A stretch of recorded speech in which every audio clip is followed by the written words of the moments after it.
Hello guys and welcome. Welcome everyone. This is another NodeRED live sessions.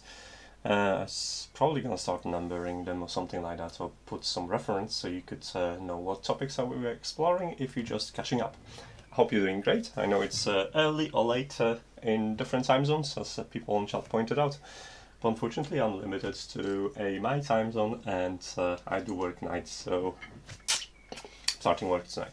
So we're gonna jump into NodeRED today, and there's a couple of things that happen. First of all, the NodeRED 1.1 in beta 3 has been released, fixing some bugs in the beta 2, and this is what I've installed on new server just to play about. There are a couple of changes I've noticed.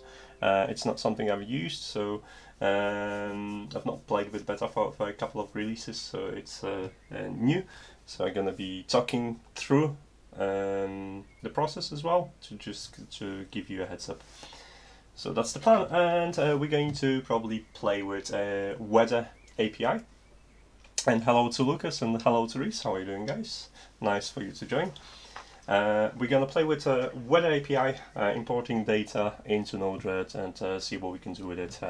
So hopefully in this session you'll learn how to interact with other APIs, how to get the data into NodeRED, and what you can do with it as well. So the session's gonna last about 1 to 2 hours, and hopefully we'll have no mistakes. I've made some notes, so hopefully it's gonna be less mannequing than last time when we got a couple of times a little bit confused and stalled, and I had a brain freeze when I had to talk, entertain, and code at the same time.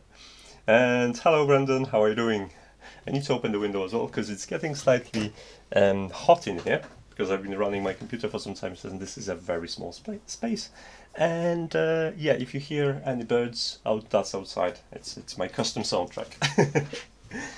So there's a couple of changes in a release. There's release notes in here. So mostly in beta 3 they were fixing from the beta 2.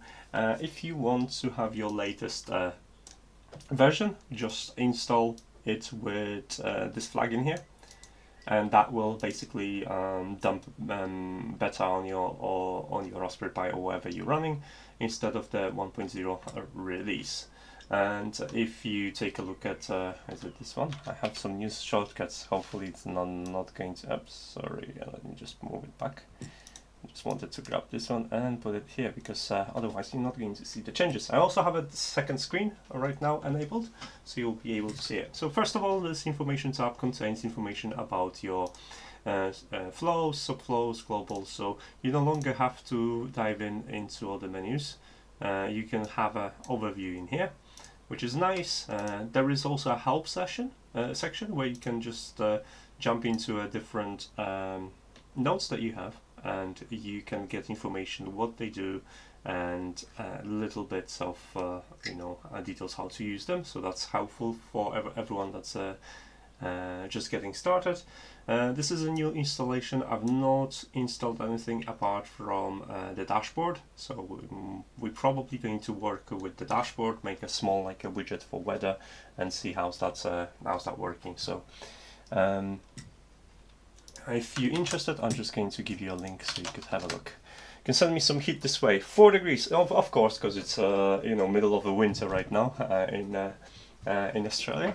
Hello from South Texas to Charlie. How are you doing, guys? So yeah, nice for you to join, and let's take a look at a couple of things that we're going to be doing. So I've registered a new account, and I have disposable API for weather API. And so if you want to use weather information from around the world, you can use weather API from Open Weather. Now the basic plans are available. It's more than enough for personal use. However, the only specific data sets that are available, for example, like hourly forecast for 4 days, is going to be linked to developers, professionals, enterprise accounts, while, for example, current weather data is available for both free and paid plans. So this is something to bear in mind. Now, since I've registered an account, you're gonna get an API key, which we're gonna use to authorize the request. And this is our identification, basically to authorize the server to give us information about the weather. So let's get started. First we need to get that API, and I'm going to set it as a global variable. I'm going to set it as a global variable because chances are I'm going to use this API from somewhere for another flow. So if I want to have access across the flows, it's best just to go to your context. Context. Where is it? I've pressed the wrong thing.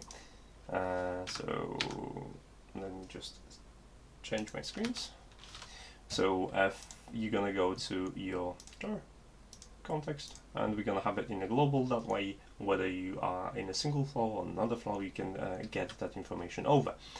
So I'm just going to grab the data in here. I'll go to my API key. I've got the nice API key in here, and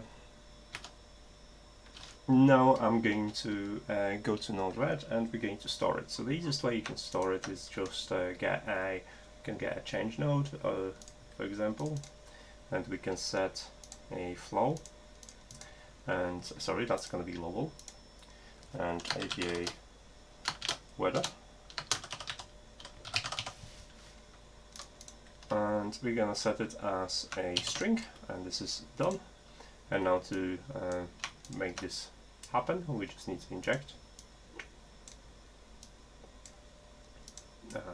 and once we're going to deploy it, you'll see that this is available in here. Now we can refer to it whenever possible. Now bear in mind that if you want these values to persist after the restart of your system, you need to set up persisting settings. So if you just, I'll give you a link for that.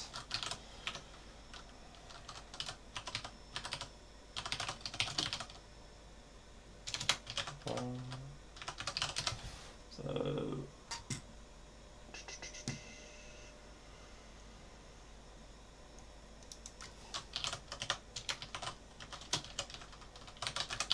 I'm just opening the website for you to see why you can see. Like this. There you go. That's the website. I'm covering this weather service because of Dark Sky API no longer will be supported. I didn't even know Dark Sky API is not going to be supported, so I guess it's a good timing. So that's the link for you in the chat if you want to use that. Now let's go back to the API screen. Let me just switch this to here. We're going to go to API. And what I'm going to work with, I think, this 5-day, 3-hour forecast, because it gives us a 3-hour forecast for the current day, and we have 5 days ahead, and it has a lot of information in here. It supports JSON and XML. We're going to use obviously JSON because it's much easier to work with, and I think that's going to be the best API to start with. If you want the current weather data, obviously you can just use this one. Pick the one you want to use, and we're gonna work away around depending on what's in the JSON data. So let's go to a API documentation, and it gives you all the information that you need to receive it. So the API calls look like this. So this is what we're going to send the request to. As you can see, the request requires us to specify the city name or state code, country code, etc. etc. So I'm going to be using probably this one because it's the easiest one. So I'm just going to copy it for now. And in order to compose a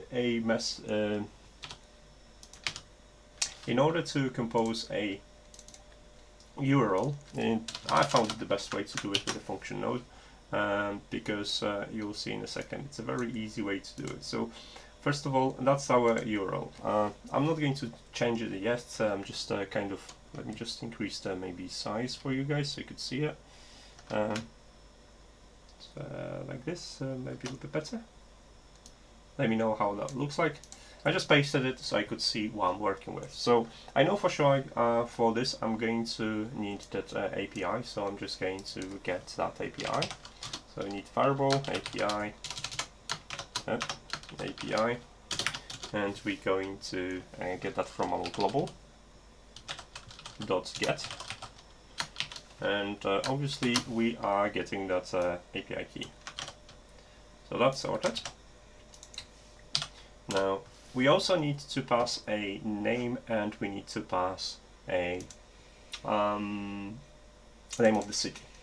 So name of the city is going to be supplied in the payload, and that's where you can modify it for your own use, or you can change the city. So I'm going to do it this way: variable city, city, and now I'm just going to do it with a payload, but you could do it like message, or maybe I should show you how. No, I'll do it with a payload to keep it simple. Message dot payload. It's going to be our city. So now we have to close it for a second, and we know we're going to be making an HTTP request. So this is a HTTP request node, and if you have a look at the information in here, HTTP request, we need to input HTTP URL, or we need to put the method. We can specify headers, etc. So for us, we only gonna need, we could paste it in here, and we can specify the method in here, which I tend to use, and this is what we're doing in here. I'm just checking, so it's probably get, I think it's a get one. URL, we're going to specify via message URL, and yeah, we're gonna leave it as it is, return JSON, because we're going to get a JSON. Okay. So let's go back to our, we know that we need a message URL, so message URL, and it's going to be our string here. Now we need to modify this, obviously, so our API key, it goes in here, so that's going to be deleted for now, and I'm just going to paste it here.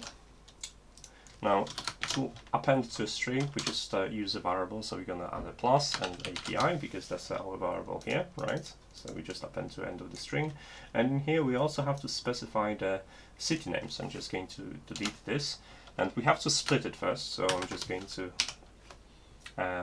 make that into two different strings by entering additional quotation marks.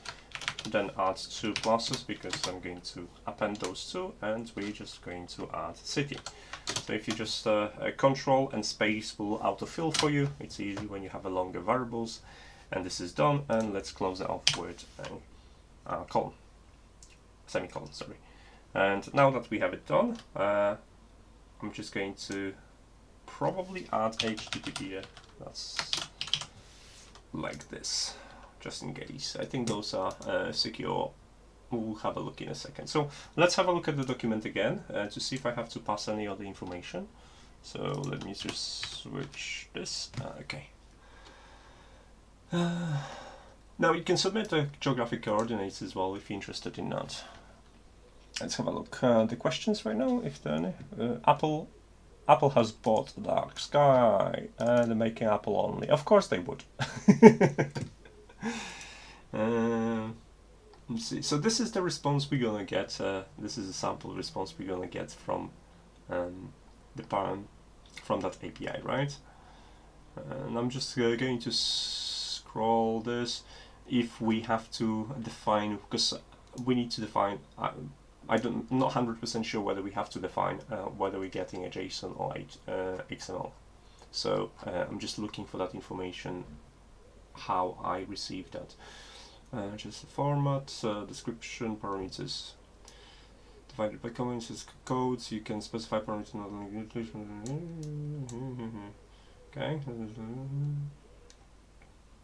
CTID. Just looking for information if I need to submit any specific parameter to get a JSON. Zip code, bulk downloading, JSON.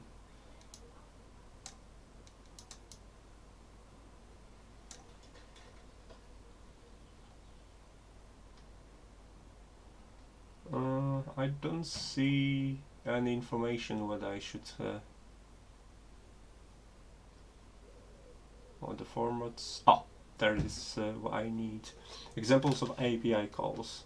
So okay, so is you see in here, I only have to, let me just maybe zoom that in.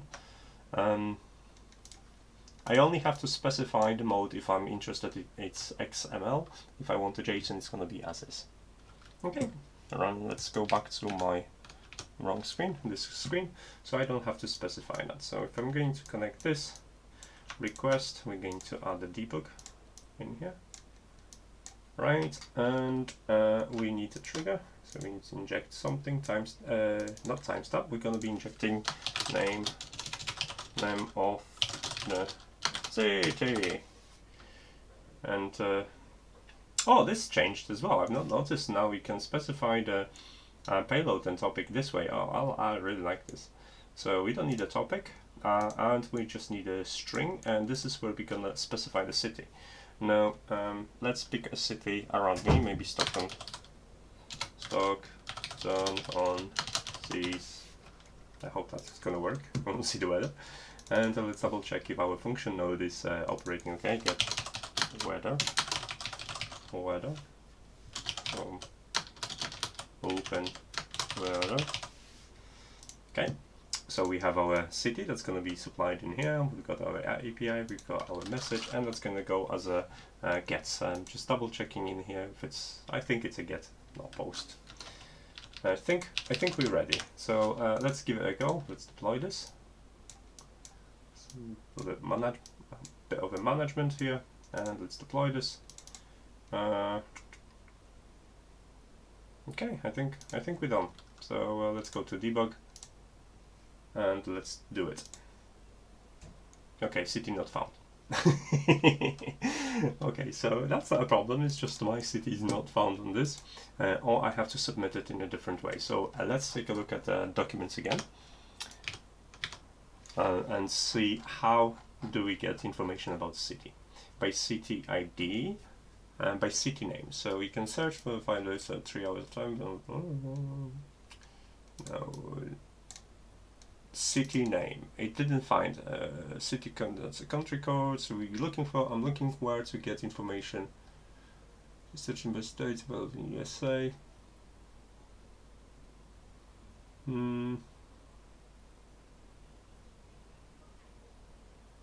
Okay, we can try this one and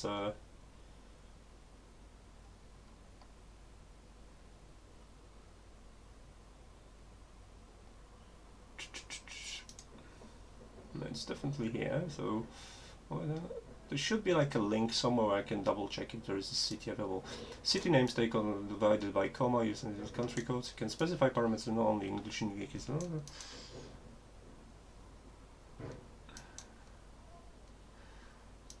Okay, it doesn't give us a information where we can look up the city name. So obviously.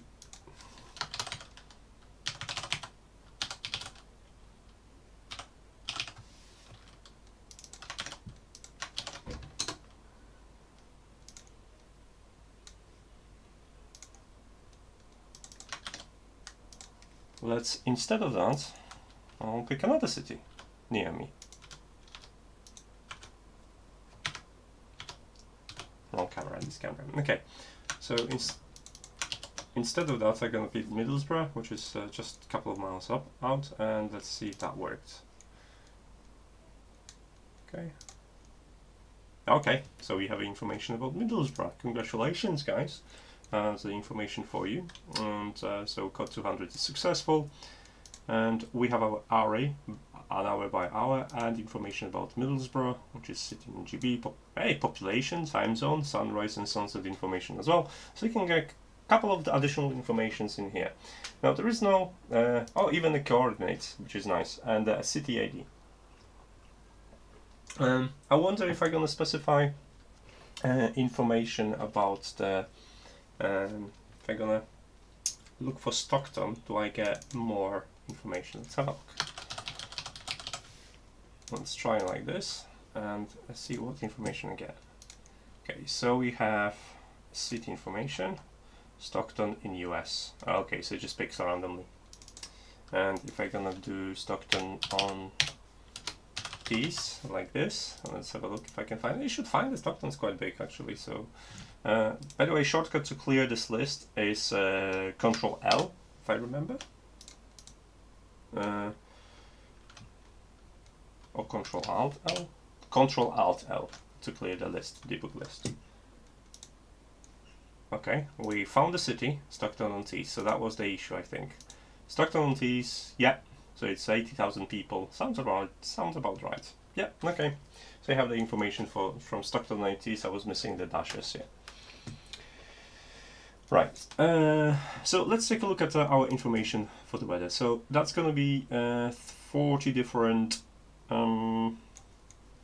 40 different entries into our array, because if you take what was it, 3 days, was it 5 days, and 5 days times 24, it's a lot, and if you divide that by 3, you're probably gonna end up with 40.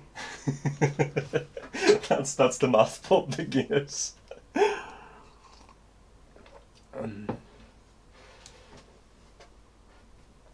Okay. So there is a more than one API you can use. Obviously, it depends on your location and the data. And if you are not satisfied with, because obviously current weather and the prediction weather is going to be different. Prediction weather is going to be depending on how they predict the weather, when they're getting the weather from.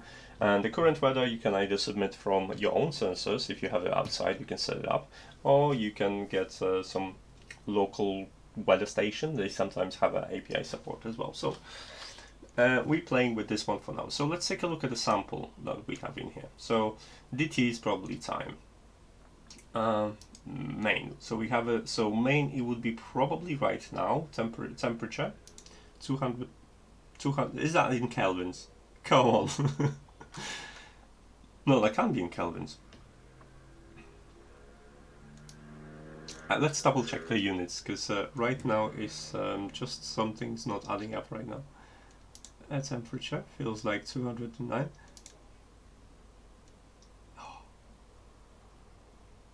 Okay. Is it Kelvin or is it Fahrenheit? No, it's not Fahrenheit, definitely. Maybe Kelvin. Because that would be 1918. That is in kelvins, isn't it? That would be 19 degrees or something like that. Let's have a look at the referencing, yeah? So let's go to here.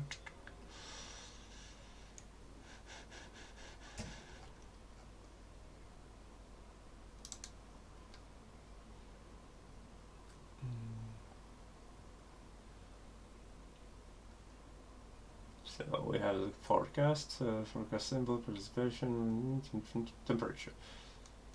Possible value Kelvin, Fahrenheit, and Celsius. So we can choose, and I think we didn't choose the correct value yet, or we didn't specify the value. So we have to take a look and specify the value for the temperature we want to get. So let's take a look at formatting. That was, I think, there was a shortcut there for formatting. Units of format. Okay, so we have units. So temperature over Fahrenheit, the temperature in Fahrenheit use units, imperial metrics, and no, then it's Kelvin. Ah, I figured out that wasn't Kelvin, because you know, absolute zero is minus 273 dot something. So that explains that temperature in here. So we need to add this to our URL. If you are in, and I can show you how to do it. Let's make a nice modification here. We're gonna add a message. And that's gonna be a, let's do topic. Why not topic? So you can use the topic to set a temperature unit. So you can pick either imperial metrics, and we're going to be using. Let's go in metrics for me, because I am not from UK. I don't like imperial units. I like my units to be divisible by 10. I don't judge, but since they've crashed, there was a story about people building a probe that was going to Mars, and they've crashed it at the surface of the Mars because there were two teams coordinating between each other. And there was a European team and there was an American or Canadian team, and they were working two different sets of units, and they didn't understand each other. And some sets of units were done in metrics, some others in obviously in Imperial, and they ended up crashing very expensive probe into a surface of Mars. So that's why we should all agree to a single unit and just live with it.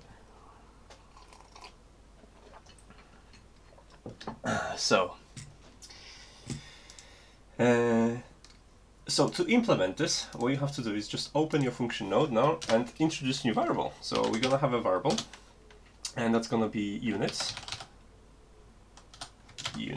and that's gonna be message topic, because though both's gonna be passed over, right? And now if units equals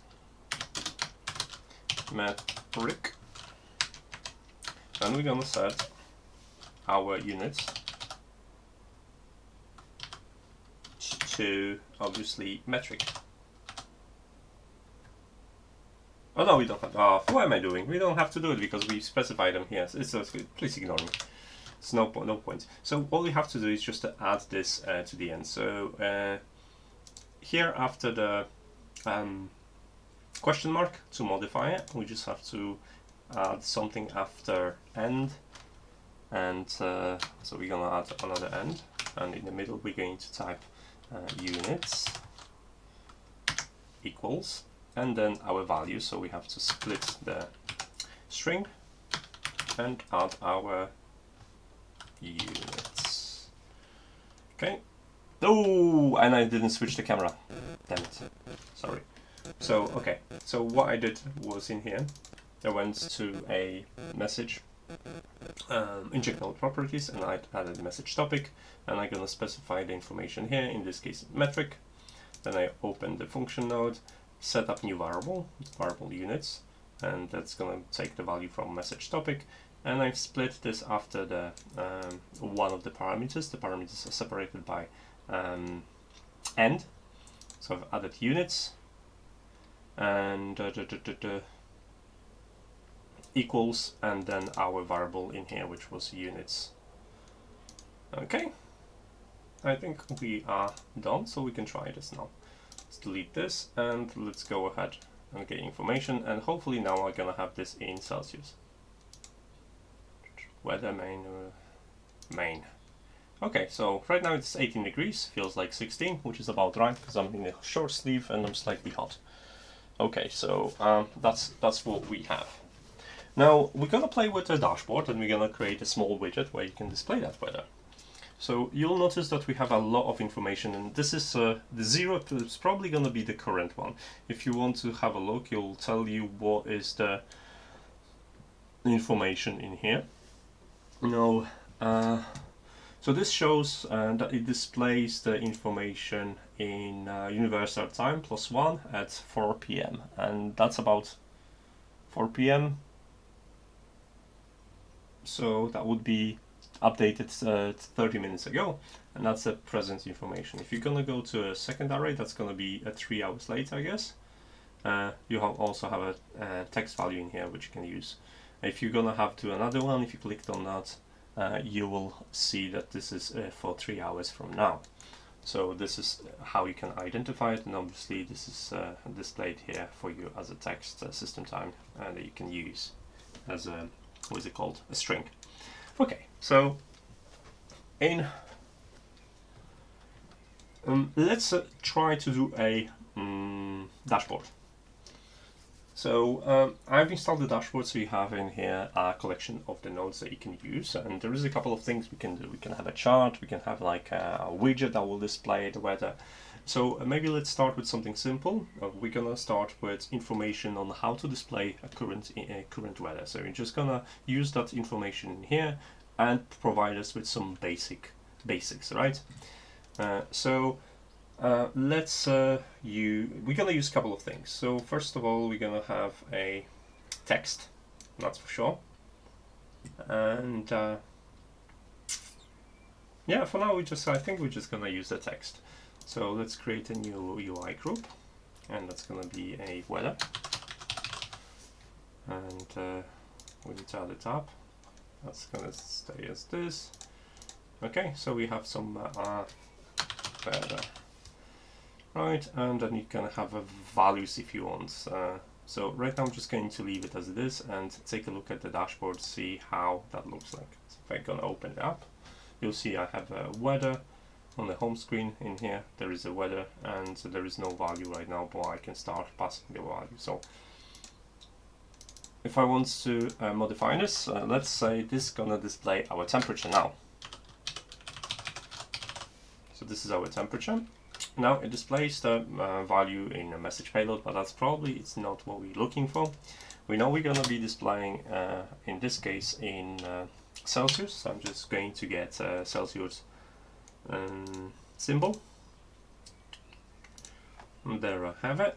And that's not going to be a message payload. It's going to be something else, and we have to figure out what was it. So let's jump back to our debug. And this is the information we want to have. And the easiest way is just to click on that copy path. And then you're going to have exact path after message. So I'll have to just select this, paste that information, done. And now when I link these two together and obtain the information again, it's going to give me an updated information about what we have. So the temperature is like this. That was quite simple, and you can get that information here. Right. So in a similar way, we can get all kind of information. Probably you want information where we're displaying this weather. So let's get another temperature. Sorry, on the text one, and we're just going to display where is this location, and then we're just gonna get our location. So in here there was information about a city, if I remember correctly. Let's look for it.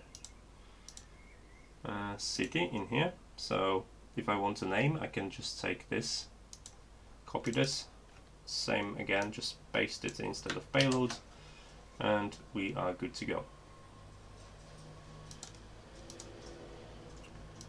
Okay, this is not specified yet, so let's specify it to our home weather. And now, if you want to have an easier time arranging everything, if you're just going to go to this section, to layout section, you can go to home and edit layout. This way you can start to edit layout. So if you want to have a more, let's say, set the width to 10 and we have some space to work with, and now you can just lock and unlock these tiles. So I want temperature to go on top. Right, so that's going to display it, and I want only temperature, the location, and I want temperature only to take a half of that space, so only 5 tiles, and maybe in here I'm going to put another information. So this is the easiest way to edit how the dashboard looks like. You can see right now the location is going to be displayed here, temperature here, and I can use another space for another widget. So let's add something quickly. Let's link this and add one more text widget. And let's say we're gonna get the information. Let's see what else we had in this current weather. Do we have, we can put humidity, or we can do the pressure. Which one do you want, guys? Let's go with pressure. So let's edit that out again, just substitute the payload, change this one to pressure, and the unit is I think it's hectopascal. What was the short for that? I don't remember. Let me just look it up.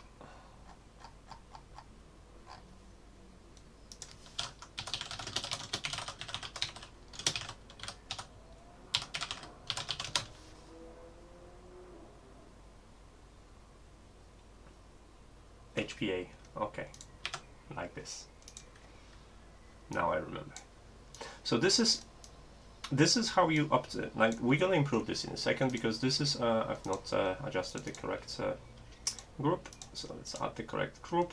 Let's jump back to layout and see, modify the layout correctly. So unlock this, resize it to 5 and move it next to it, and we have a weather done. So right now when I'm gonna deploy this again, I'm going to get all the information, and I have current information from Stockton-on-Tees about the weather and pressure. So that's how it looks like. But this isn't the greatest way of doing this, because you don't want really that information to be received directly from the HTTP call. You might have some uses for it, but if you run out of HTTP calls for some reasons and you want to limit those, then all that information really should be stored somewhere and retrieved later. So ideally you want that information to be stored locally on your Raspberry Pi, and then populate this from the Raspberry Pi values, from the context values, rather than directly from the HTTP response. That way you can have that information displayed even if the HTTP call fails. So what we can do, we're gonna disconnect those three, and in this request we're going to start saving these values to our flow.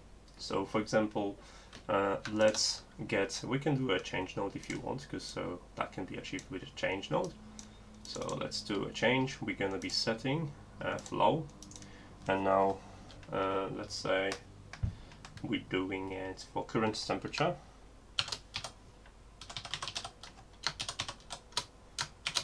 Okay, and we're gonna be setting this to a message, and we need to get that information from our debug again. So that was here. From that, we're gonna add another one, which is a current pressure. So again, that's a message, and we're gonna get that information from our pressure here, and we had a city as well, so we're gonna have sorry, that should be set to global flow, and that should be changed to flow as well, and we're gonna be just getting a city information, which is name here.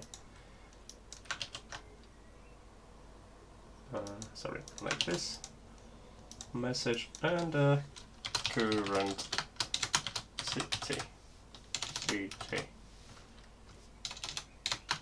Let's be consistent.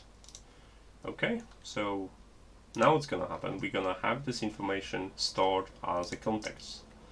So let's deploy this, get information, refresh it, and now we're gonna have information, current information from our location stored in a flow context.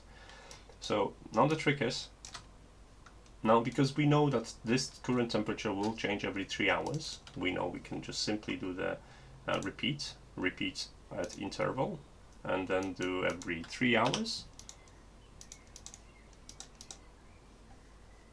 And we don't. Every 3 hours we're going to obtain that information, and our temperature will shift every 3 hours instead of the result that would be in an array, which is, let me just go back in here. So let me collapse this all. So the result that would be in the first element of the array is going to be in a 0 element of the array, etc. So all is going to be shifted up. Now you could actually test, because they got to do some measurements, so those values are likely for current weather to be most accurate if you keep refreshing it. Now if you are unable to refresh it, you could shift all the elements manually. So remove the first element of the array and then leave it empty, and then shift all the elements up, and that would do the same, but you're gonna risk the accuracy issue, because obviously that's not going to be a current weather, that's going to be estimated weather from 3 hours ago. And while for 3 hours probably the error is not going to be that huge, but if you're going to leave it for a couple of hours, then you will discover that your current weather would be just an estimate.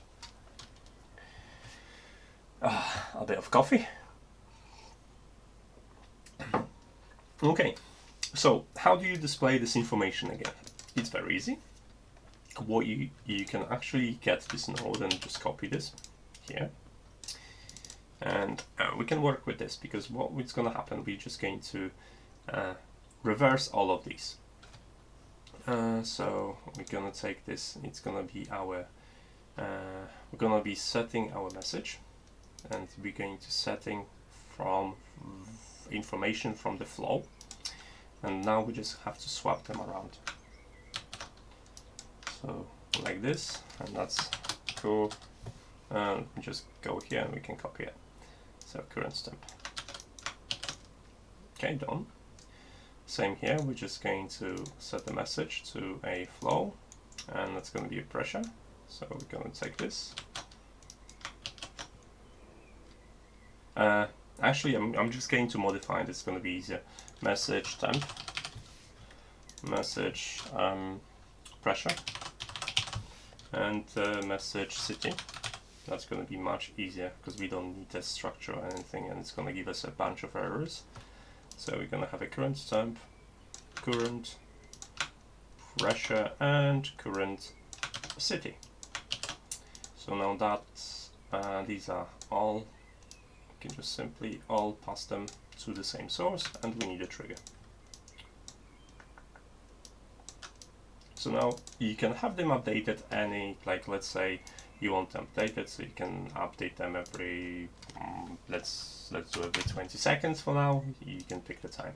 And that way, this is going to be displaying the information. If something happens, they will, every 20 seconds, will take the information from here and update it. And those information is going to be changed every 3 hours because we set it in here. So we just disconnected those two values. So let's give it a go. Now, obviously, if I need to modify now these, because I obviously changed these change these values in here. So I don't have any here stored, so I just need to change this to like this because I used the message pressure. For location, I just used the city, and for temperature, I just used temp or temperature. Let's see which one I used. Temp. Okay. So now when I deploy it, I should have the same values. My city is not displaying. Why my city is not displaying? Let's have a look. Where did I make a mistake? Message city, current city. Oh, there is a mistake in here. That should be flow. Okay. All right. So now I have that information displayed from my context values. All right.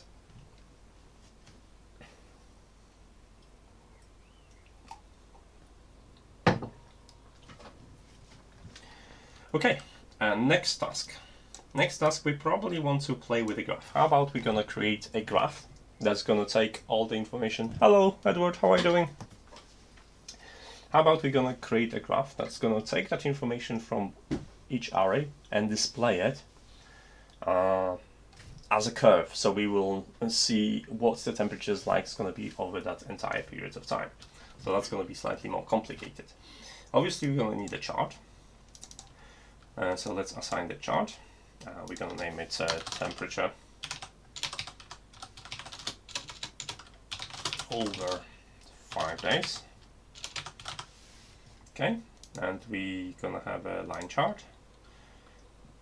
And X is last row, that doesn't. We have 40 points. It's okay. Let it know, and let's maybe do like this, blank label, okay, and this is display temp. Okay, we have some sort of chart in here. Now the trick is to get all information from every single array in here to this chart. And there's a couple of ways we can do it. Now, we know that all the information about the temperature is going to be in the same location. It's just the number in our array is going to be changing. So we have this list.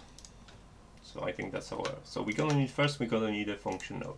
It's easier to do with a function node. I'm not 100% sure if you could do it in. Oh, that's new.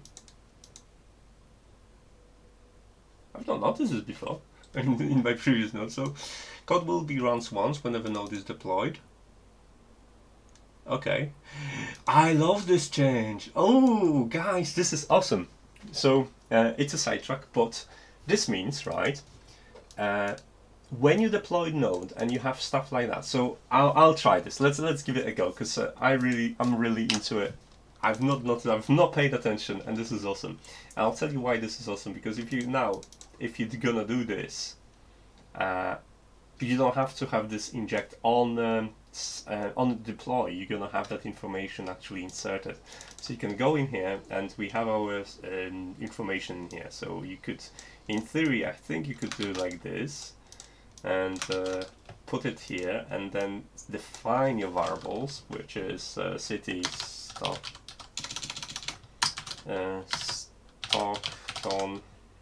on these, and units metric.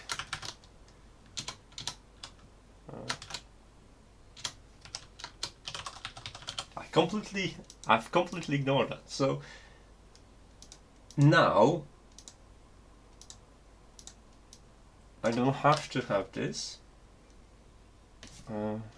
Let me just uncomment this in case I'm completely wrong. And on close will be when the code added here will be run when the node is stopped or redeployed. Okay, so or redeployed. So will this one be? Let me just copy this. Well, let's try it out. I don't know if it's on a redeploy it's gonna work or not, but I'm just going to add it's just simple timestamp in here. Right, let's deploy this.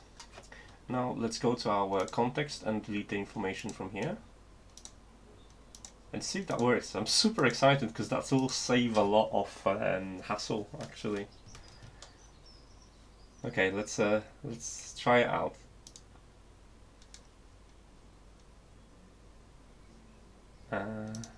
Nothing happened. Okay, so it's okay. Let's try on close on the redeploy. None. So we have redeploy that should be run. No. Okay, so those are separate. So they don't. I don't believe they transfer the values across the tabs in here. So I'm gonna need to read a little bit more about this, but I'm looking forward to this. Okay, it was something I wanted to test to see. But okay, I'll read about it more and I'll know what to do with this. It's fine. So let's go back to our previous setup. Let's populate the information. Done. Dusted. Yeah. Okay. Pressure, temperature. Temperature 18 degrees. So the temperature got updated right now. We have a different temperature. And in here, it's already done because every 20 seconds you get that information updated. So yeah, sorted. So what we were doing, we were creating a function node. So in this function, we're gonna take information from our request. So we're gonna take information from our request, and that information is obviously stored in this object here. So this is our message payload. So let's store this. So this is our message payload. It's our data. Okay, so that's gonna get our data into a flow. And now what we have to do, we have to create a for loop. And what we're going to do, we're going to get that information.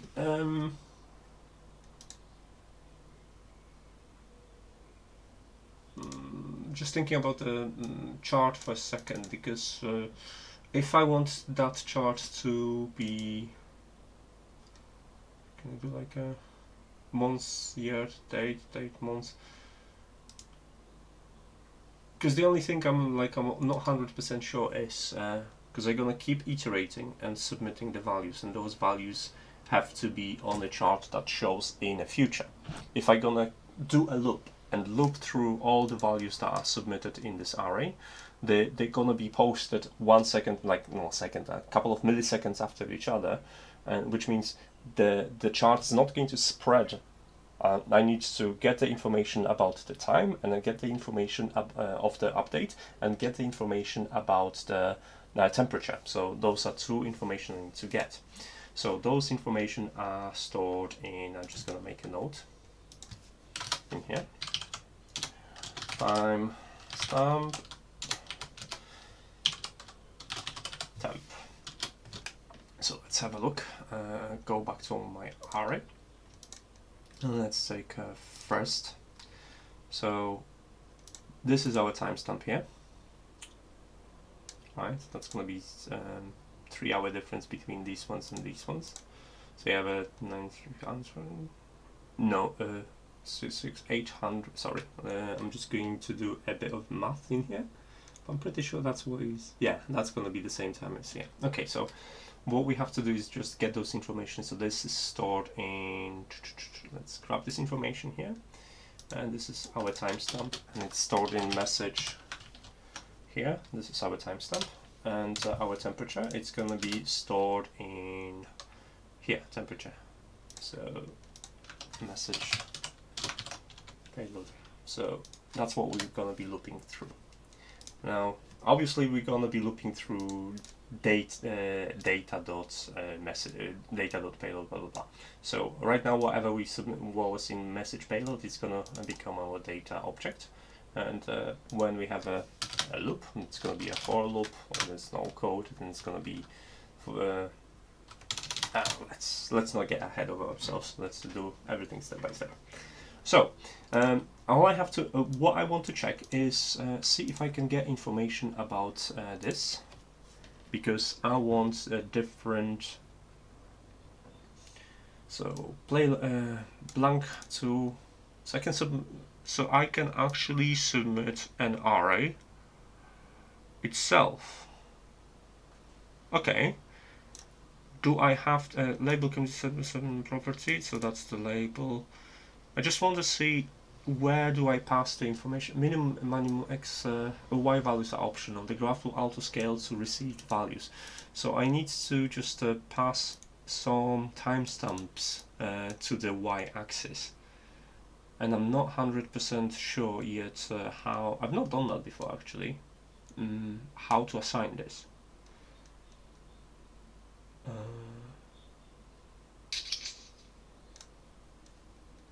Hey, hello Reese, you alright? Alright Brendan, take care. Sorry, I've keep looking in the chat. When the chat's changing, I kind of look at this and I see. Okay, so let's get a little bit. The axis labels can be formatted using moment.js time formatted string. Okay, let's have a look. So I can get information like that, but how do I submit this? How do I submit? Let's do a quick Google search. NodeRED dashboard.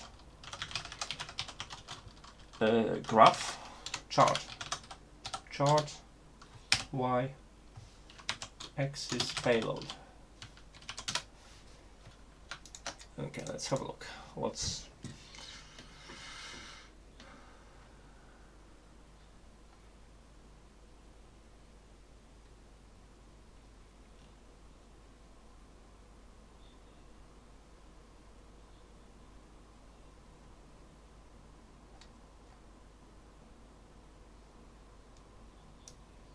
message UI control? Is it for first one? Why is it?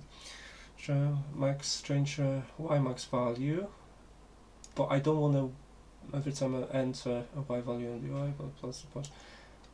Okay, how do I do it? Is there a control stuff in here? It's a message. Okay, so it's gonna be something like UI control, something like this. Let's have a look if I've got a little bit more change.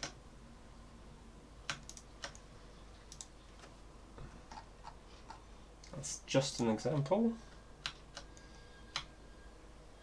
Chart variable timeline x-axis.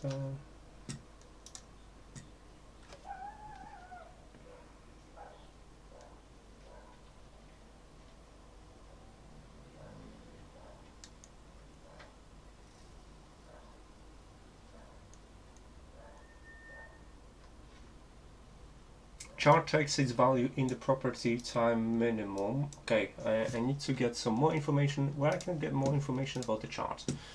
Is there anything? See this information? Okay. Charts. So topic, payload, line charts, live data.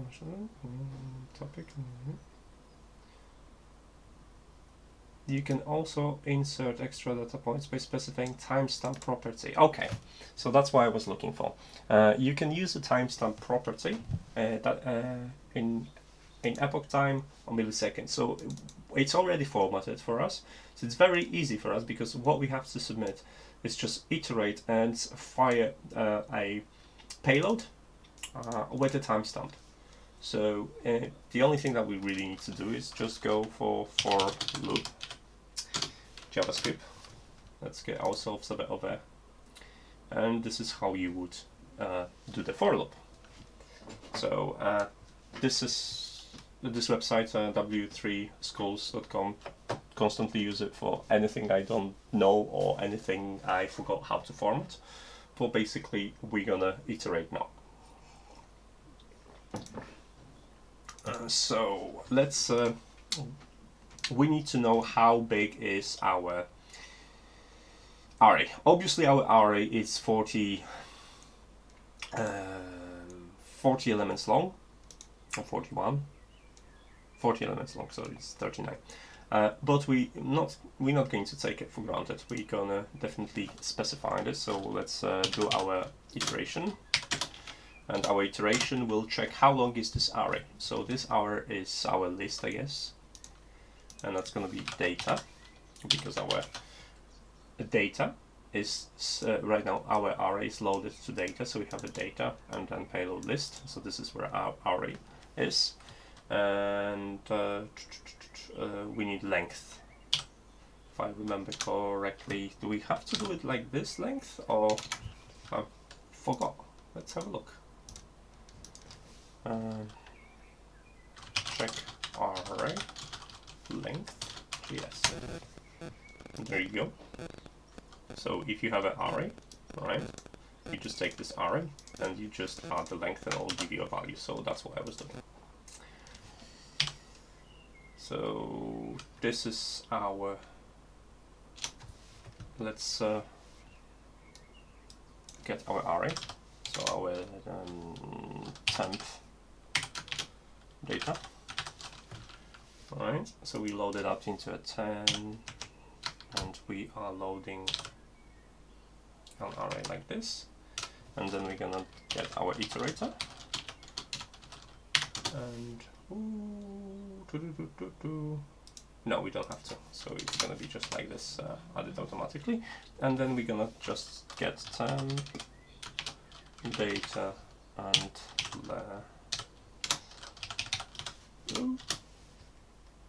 I've spelled it wrong, did I?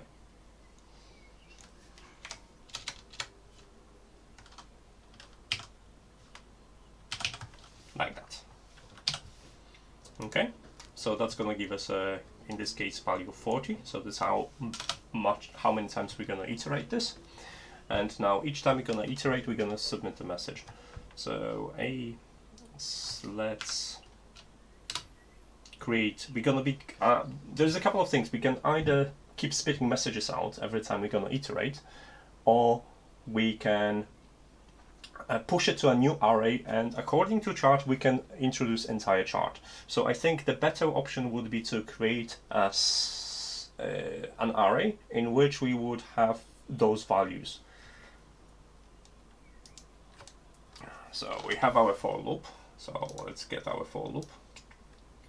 There we go. So we have our for loop, and I'm just going to use that as a template. I'm going to type it out. So for, and we have for I equals 0, because this is where we're going to start. And then it's colon, and then we're going to have, and I is smaller than our, oh sorry, we should have this as a, let's do it as x, right, and then like this, and then x.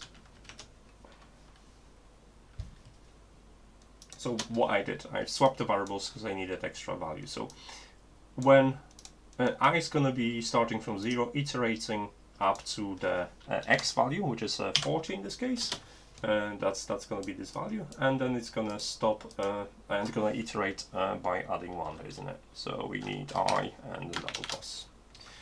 And what we're gonna do is we're gonna be playing with our variables. So we're gonna take a value from here. So we need to create a new array, and we need to put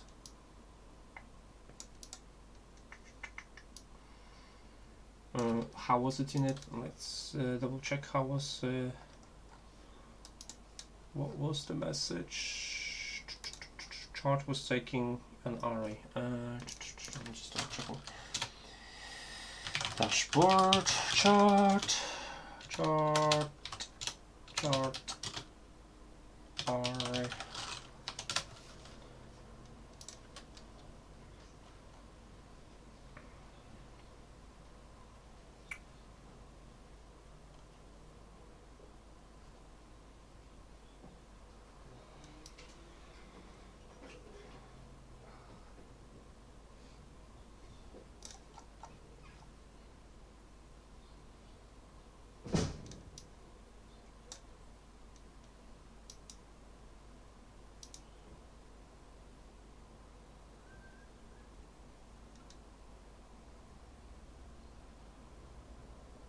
I'm just trying to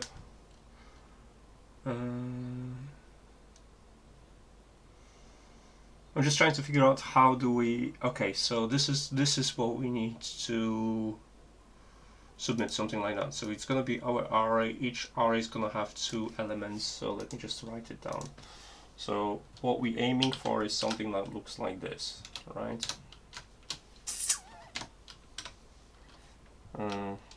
Some sample.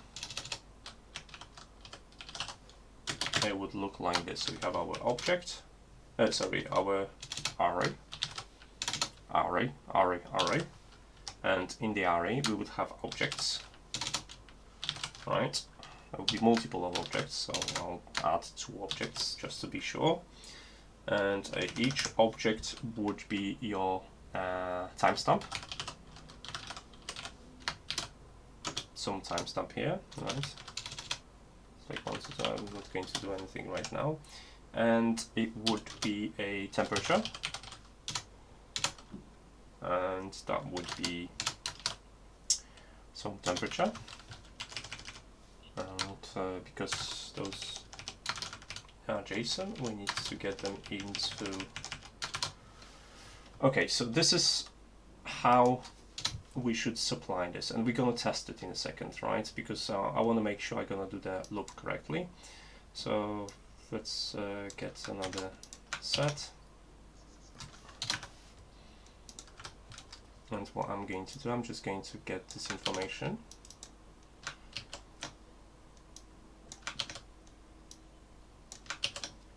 and now that I have this, cool. Now that I have this, I'm just going to create an inject node and test it. And that way, oops, wrong one. That way I know I'm being correct.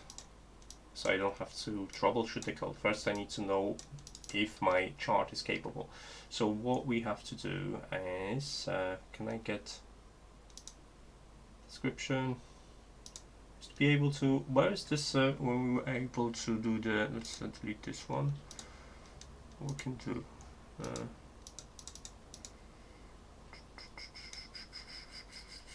JSON. Okay, JSON editor. Okay, so we have our array in here, and it looks like it's correct. So we should have 2-point chart right now if you're gonna supply the payload. Okay, let's take a look and see how that's gonna look like when I'm gonna submit it. Inject. Temperature, it's not drawing. Let's double check if everything is displayed.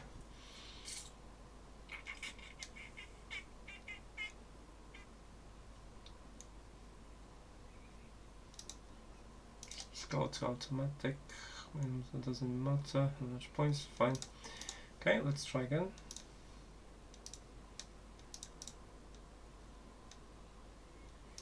Right. Okay, something's missing right now. I need to work on that format. So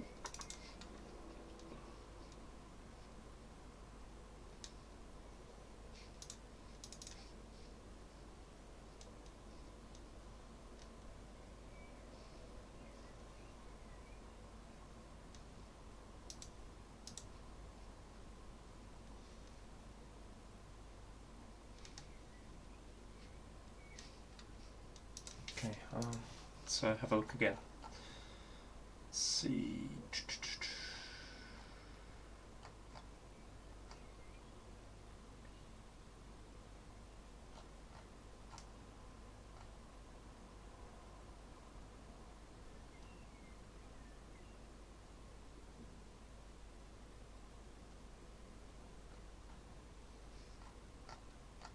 I remember doing something similar but honestly I forgot how to submit the information. Okay, to this. Okay, is the chart setting?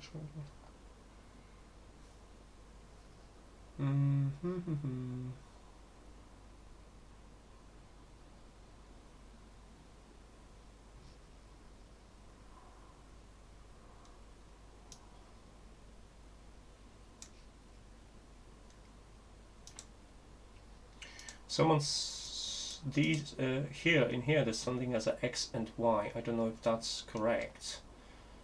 Message payload and then equals chart. So this is like this. Let's have a look. So they create this, and each element of the array would have this, and then that array is in data.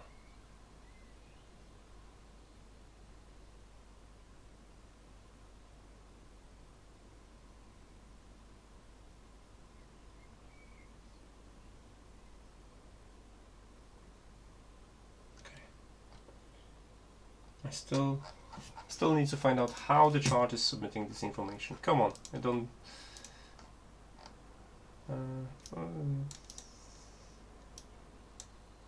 Fixing the y-axis meanwhile the chart. Let's see how this has been resolved here. Let's open a new one. Import. So this is how you try to figure out stuff, right? So we have format y-axis. So in here we have a payload 0, data 0. Okay, so I have two payload and data, two arrays. So now let's deploy this and see how that looks like. Where's my chart? And I probably need to change test.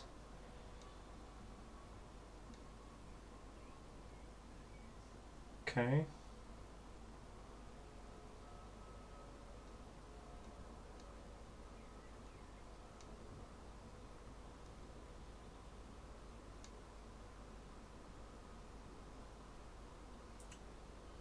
So I just need to find those two values, how are they submitted, and I know how to resolve the rest. Okay, so let's take a look what's the inject in here. So we have three sets. Maybe let's 3 sets of data. Let's take the first one. It doesn't matter for me which one they're going to be used. So what we have is, so it's a data set in one and labels. Okay, so that's what we do. So labels are at the bottom, and data sets are the points of the X. So labels are our timestamps, and data points is the array for our temperature. So this is how we submit this. That's what I needed. I'm just going to double check on it because that was the first chart. Come on, it's not this one.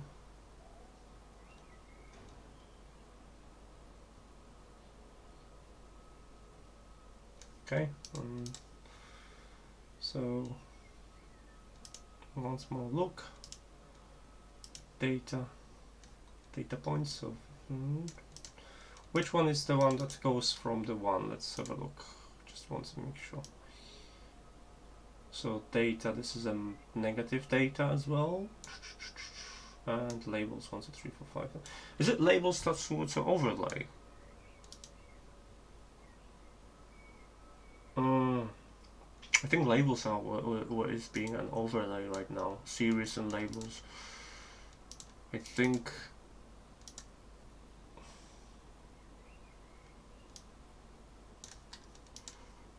Yeah, labels are like 1, 2, 3, 4, 5, but all in the dark.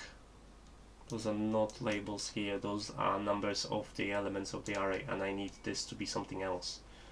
So I'm close, but not close enough. Let's have a look in here, maybe. Okay. Oh, then I should have just scrolled this. Come on. So, series ABC. So let's copy this, right? And let's test it out. That will work. I'm sure this will work. So we can delete this. Sorry, we can delete this. Deploy, and we'll swap this for this. Done, done, and submit. Yes, please. Okay, yeah, that's what we will. Okay, it works. Is it 3/7? Yeah, because it's completely different time. Yes, fine. So basically, that's what we want to achieve. Now, all you have to do is just take a look at this payload and figure out how it's supposed to localize for us. Sorry, guys, that took me some time, but yeah, that sometimes you just need to figure out what's going on. So this is what we need. Series ABC, those are three different graphs in here. So this is A, B, and C. So that's how you can I have like, yes, this is B, this is C, and this is A. So that's series. Now, so we're not going to be using this. So I can delete this data, and the data is gonna be X is a timestamp here, and Y is just a value. So that's going to be our timestamp, and that's going to be our temperature, and that's how I need to make it. And this is for the series, so I'm just going to have a one series, so I don't need that 3 times, and I don't need labels either, so I can delete this. Okay, and let me just fix the like that, and so everything is correct. Oh no, it's not correct. I'm missing something. So this one too, they close this one. I should have it another one like this. Now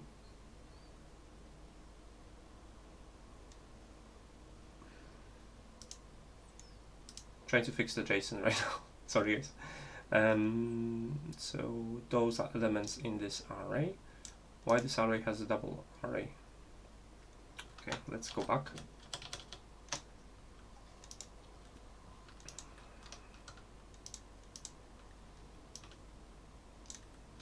I'm just going to fix this in inject. It's going to be easier. Okay.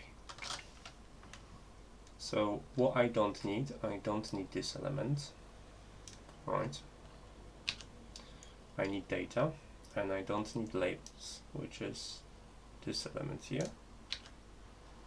Okay, but string because of this. Okay, and I only need one set, so I need to delete this. So this is one set, and this is another set here. And now I have a correct string. Okay, that's what I need, guys. And that's gonna be my time stamp, and that's gonna be my temperature. Okay, yay!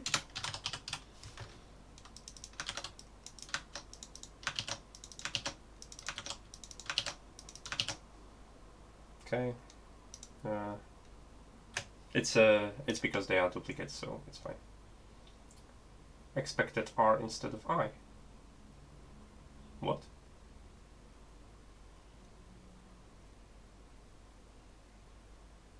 What?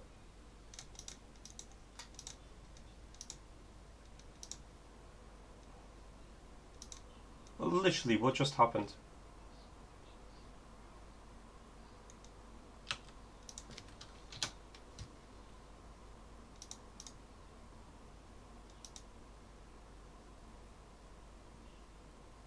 Expected R instead of I.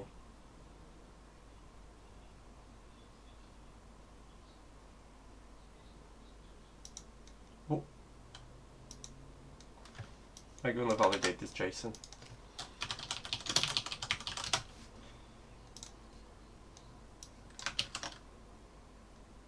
Still, what's going on?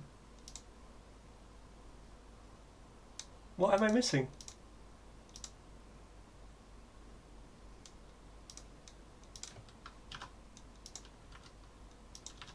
No.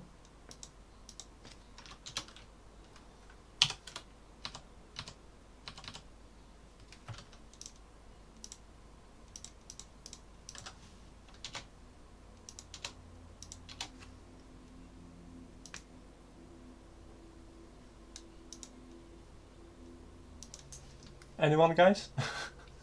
I'm missing something in this. This is something like.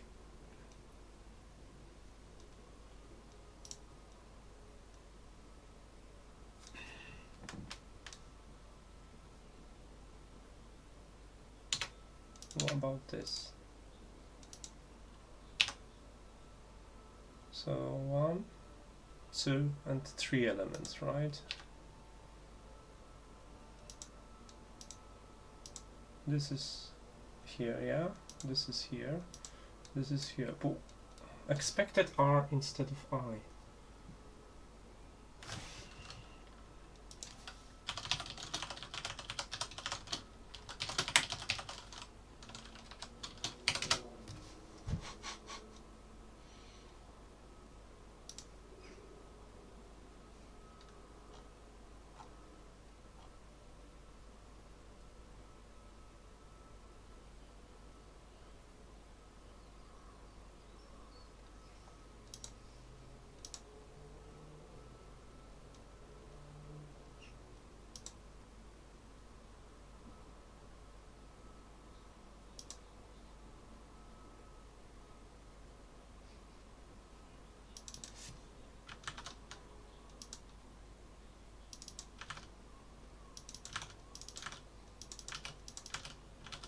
So it doesn't like variables in this one for some reason.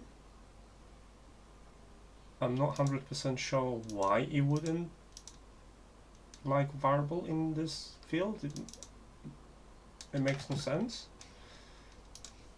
I'm confused. So why you wouldn't like the variable here?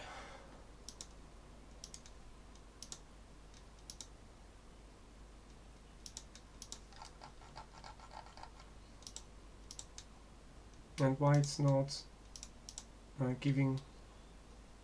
Okay, let's see if it's gonna give any problems here. If I gonna no, in here shows it's correctly formatted. I'm not 100% sure why this is not showing up. Okay, so we can build our arrays now. Sorry for the lengthy detour, but there was a problem and I needed to figure out what's going on. Okay. So we need to build a.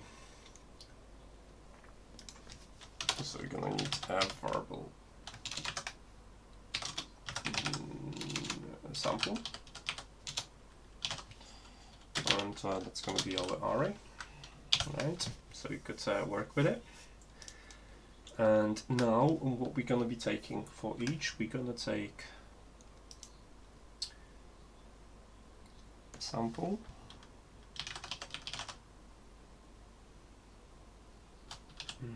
Dot sorry, sample, then we have this is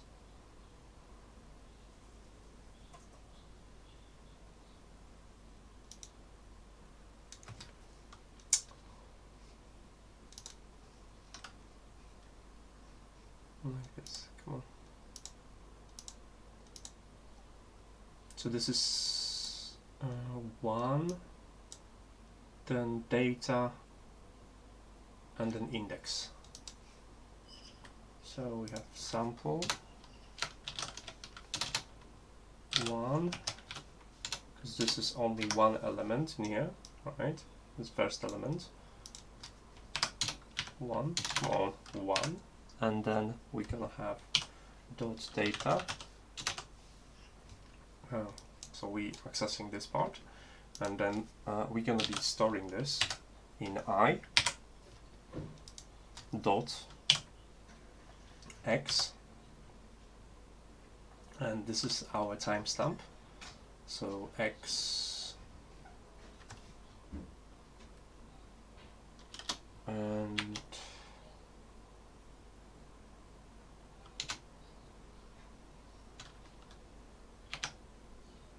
that's going to be our timestamp. Right. And that's going to be our temperature. I'm not 100% sure if that's going to be correct yet. Why? Well, I think this is where we have to store it.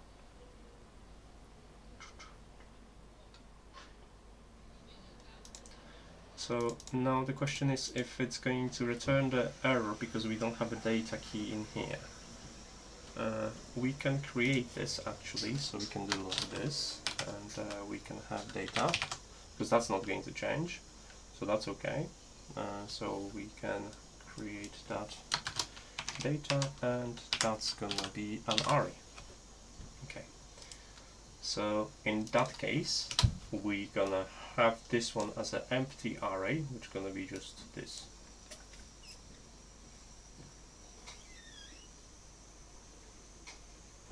And then it's gonna be iterating and submitting value to the next value. So we only gonna have, for each array we're just gonna have a one set, then it's gonna be jumping to the next array, to the next array, to the next array. Okay, I think we are there. So let's a message payload, and let's see what we're gonna get sample.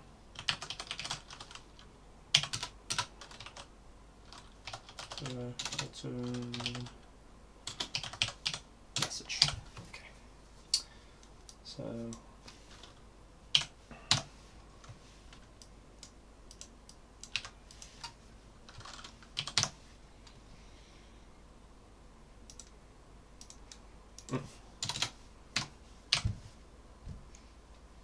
okay. So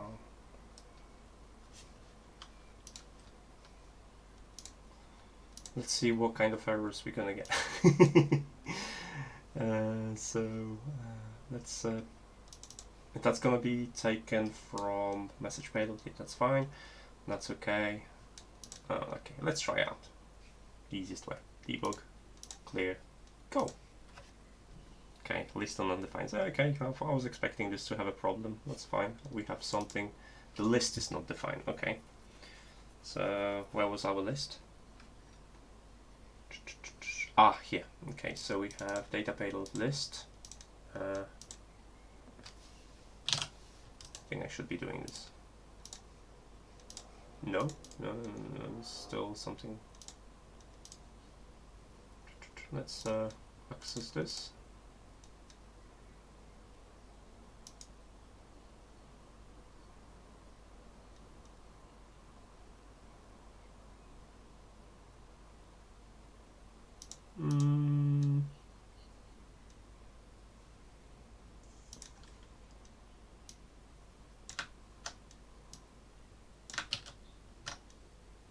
Payload list.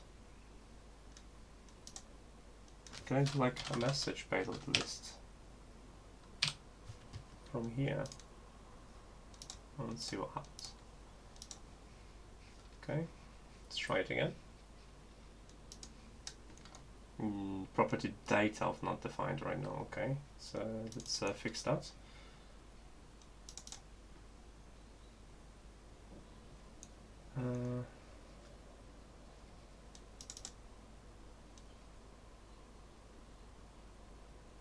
Data shouldn't really throw an exemption here. So store message payload, that's correct, and then message data here. No, where's kicking off? Maybe here I have a problem.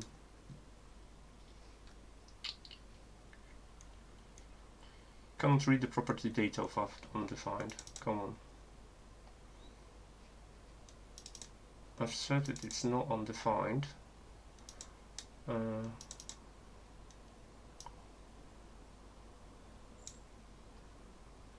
trying to figure out where is the issue right now.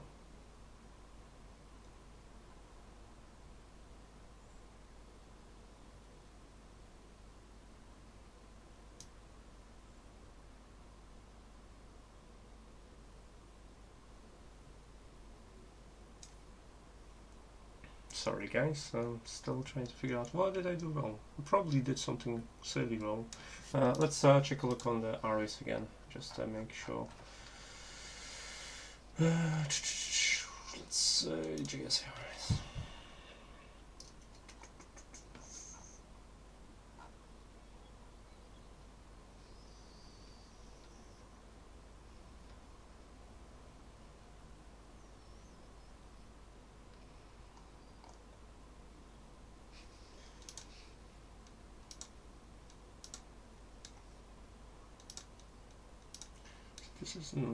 That's definitely correct. That should be correct as well, because data is gonna be. Oh, hold on a second. So temp data, yeah. So that's gonna be. It's what was it? NodeRED or is it warning.console? I don't remember. Never remember this one. I don't use it enough. Just show me. Tidying up, logging events.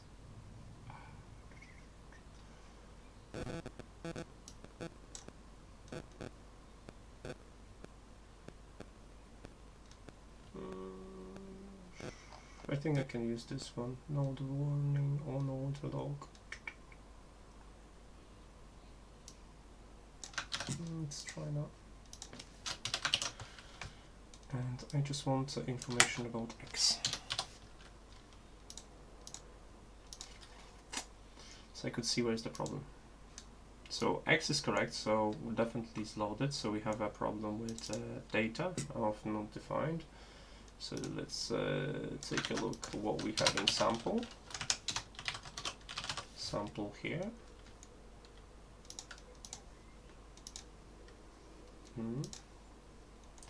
So this is our sample, and sample we have data. Okay, so right now our data is not passing, not storing any information. So let's fix that.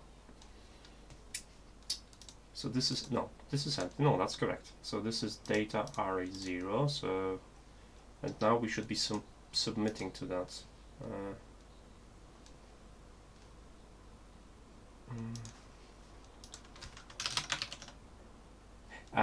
Oops, that's gonna be 0, guys. That's gonna be 0. There it was, because so we're using a first element on that, and not and the first element in the arrays is always 0, and I'm a dum-dum for not spotting it early enough. So now we should have it. Okay, we went further. Not defined timestamp is not defined. Okay, so we don't have it. Information and not defined timestamp.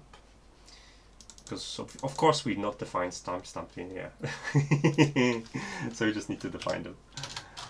Variable timestamp equals. So we can draw from it, or we can store it from data. I'll take it from data. Data, and here var data.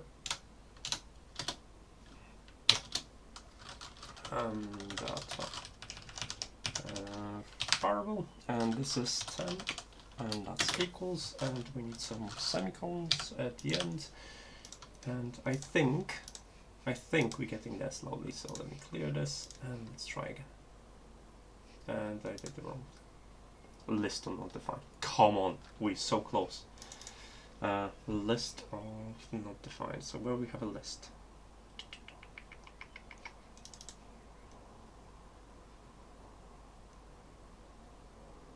Cannot read.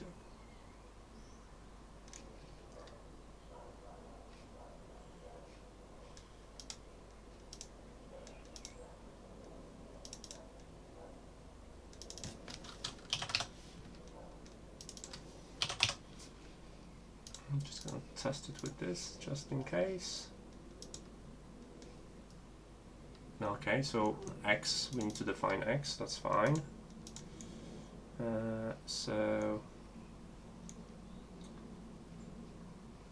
We're using this. I've not even noticed we're using the same. This is variable for X, but that shouldn't matter.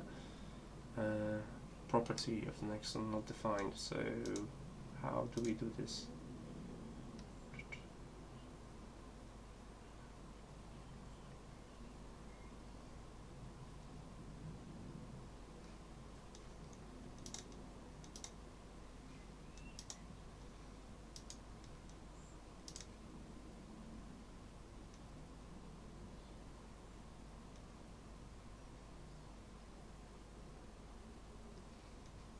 Do I need to give a definition for it first? Let's try to give a definition for it. So we're gonna have an X.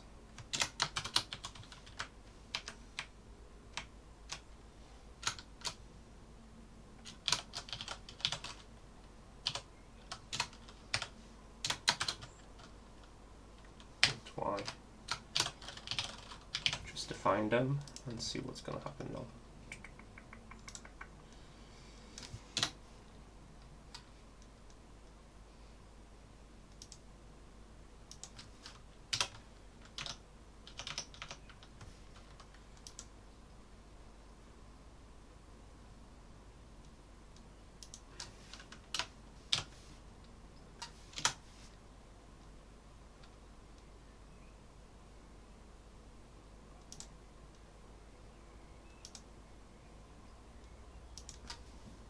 I'm fixing right now the sample.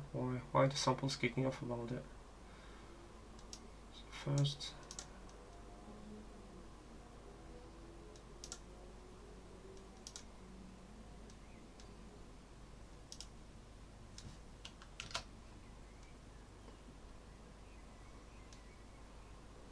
okay, something's messed up in here because right now it's kicking off. What's the data, right? So we have the first one, first element. I have no closing for this one, I guess. So like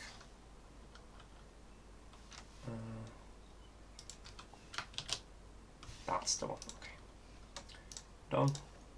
Let's try it now. Next, not defined. Okay, we still have a problem with the definition of these.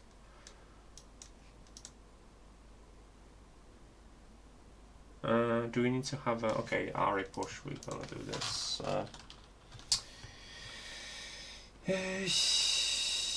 Push, we're gonna do it with push then. So we get push items, array push.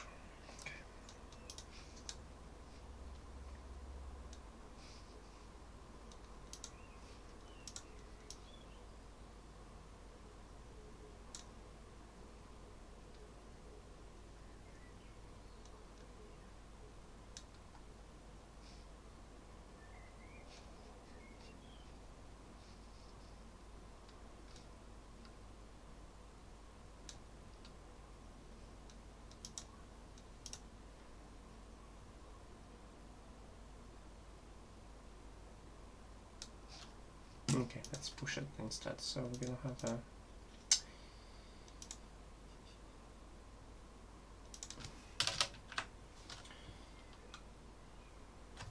our array is in data, and we're gonna be pushing object. So we're gonna be pushing an object into array. I hate this thinking because what you have to do is just do a couple of nested things. So let me just focus on that. You have a payload twice. Okay, hold on a sec. We have some help. You have a payload twice.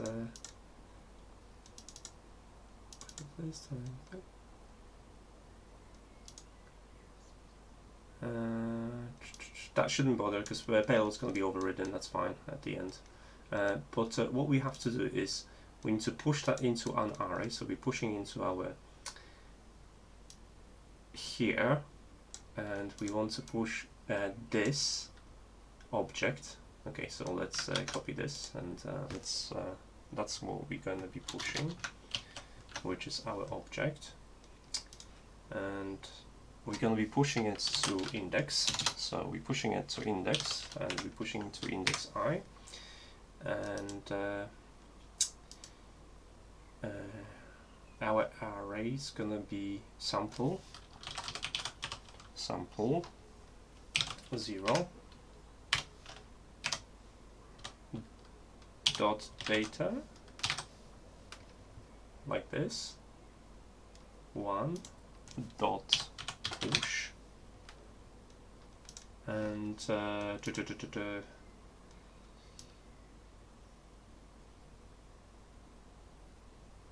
and just build this. Okay, so we're gonna build this into a proper form. So this, and let's fill up our values. This is going to be timestamp, and this is going to be temperature. Oh, Control Z. And this is going to be our temperature, and then we can delete this. Okay. And now it should work. Okay, because we were reading values instead of pushing it. Okay. What do you think, guys? Did I fix it? Let's clear this, and let's give it a go. No, it did not push function. Okay, we have a problem somewhere here with formatting. But so hold on a sec. Sample. We're gonna.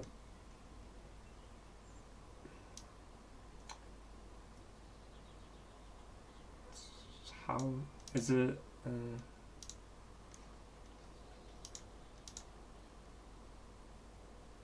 There's a problem in here. Basically, we need to figure out, because I have a.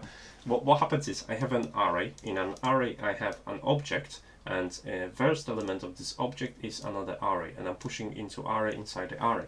So, how to push an array into another array? There you go. That's what I needed. Okay.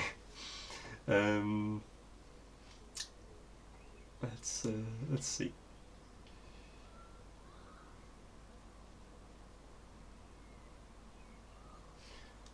Okay, you can use push method for the array. Okay, that's fine, because it's not a big array. We can do it, right?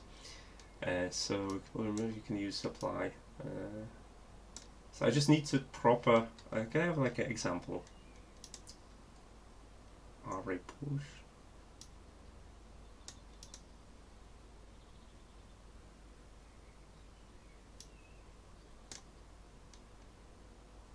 Okay, so it looks like we have to define the position in an array to push it. So how to push an array inside the object? Push array into object. Okay. So how to put? Okay, so this is what we need. This is the syntax we. No, close it. So this is the syntax we need. So we have our. Let's copy this, and let's. So our push is gonna be a sample data. So sample. We're pushing into sample, so it's gonna be a push here. And then what we're pushing is.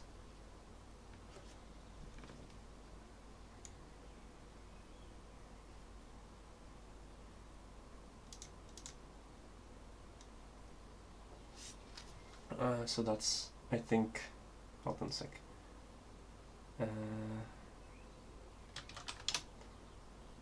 Data 1.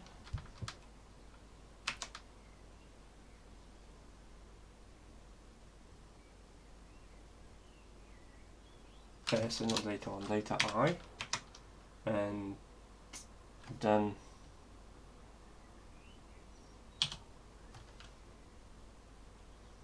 do I have to do it by line and then just do the like X like this, and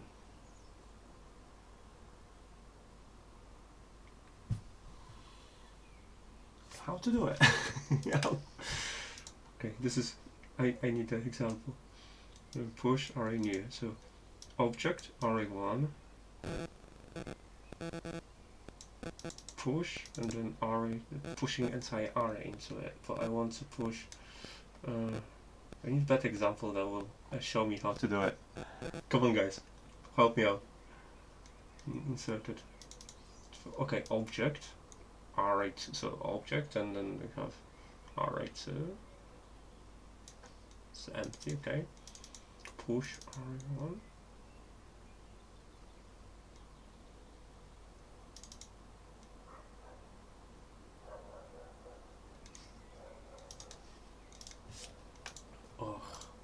so close and yet so far away. We just need to figure out the proper order in here.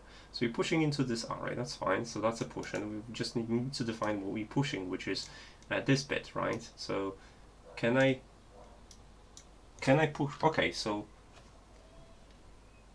I'm pushing an object, right?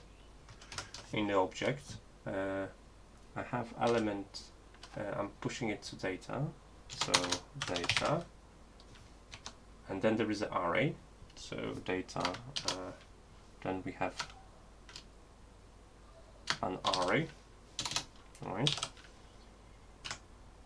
And then in an array we have, that's going to be defined by the I, and then we have, no, I can't do it, that's not going to work.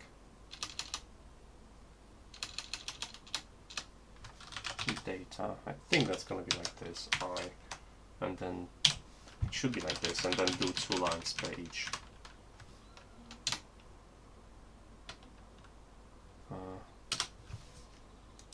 Like this. Have we tried this before?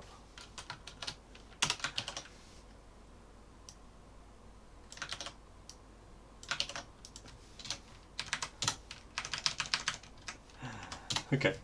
Will this work? What do you think, guys? Will this work? We have an error, so we're missing something. Sample push data. It's one. It's like, yeah, okay. Data. So we have a problem here anyway.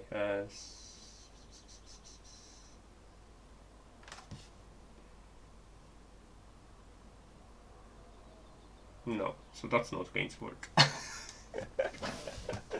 Oh god. Oh, I thought that's gonna be easier. Like,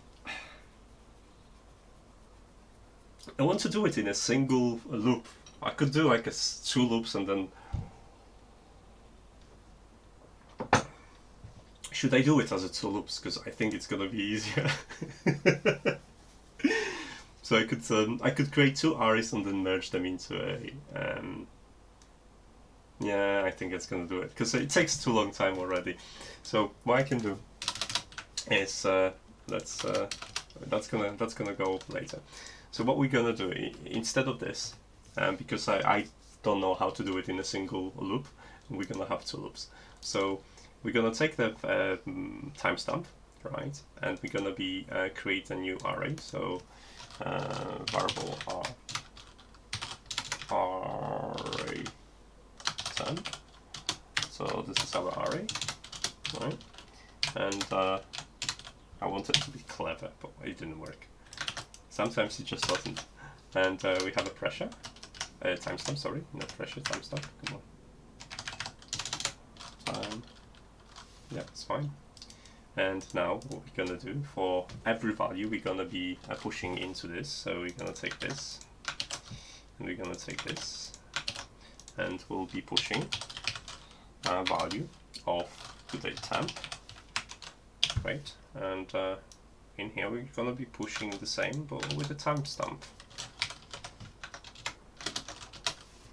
Right, and we're not going to need this.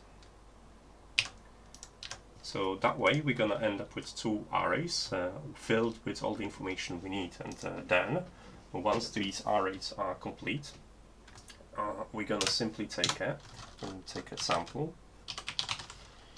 equals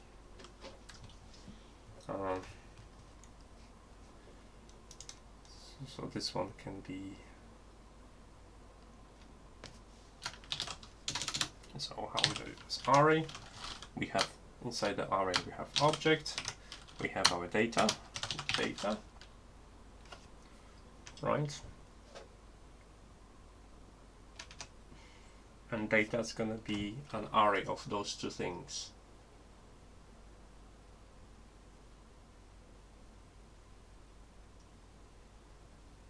No, I can't do it like this. I thought I can do it like this. I can't. Okay, I'm stuck, guys. Okay, so again, so this is, we're pushing an array into an object. We're pushing an object into an array inside the object. Okay. JS push array into an object inside inside. Okay, so someone did this. It is the same thing. Come on, can I have like a working example? I can. Okay.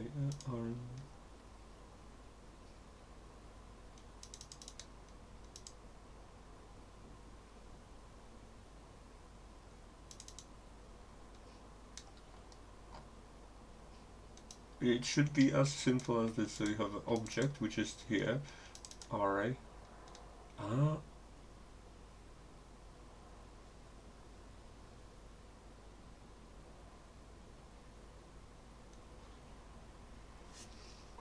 I'm not good with nesting and stuff like that at all. My brain just doesn't wrap up.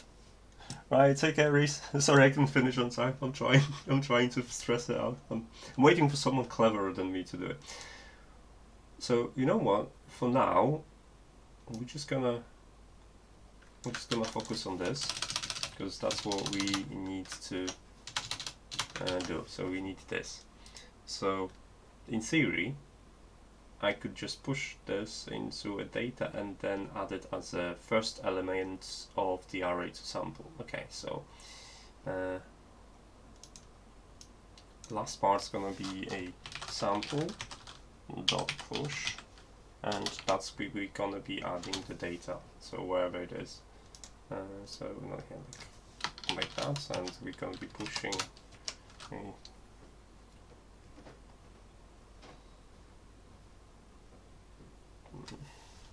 our value, whatever, our sample push and our object. Okay, so that's what we're doing as a last, and our data object, it's gonna be our this, right? So can we delete that now?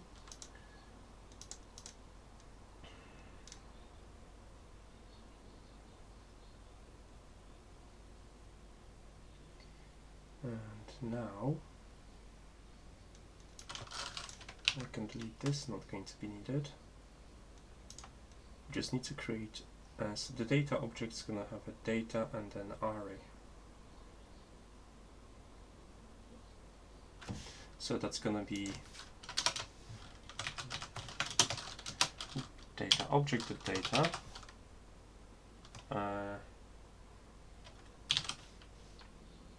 array, and then x,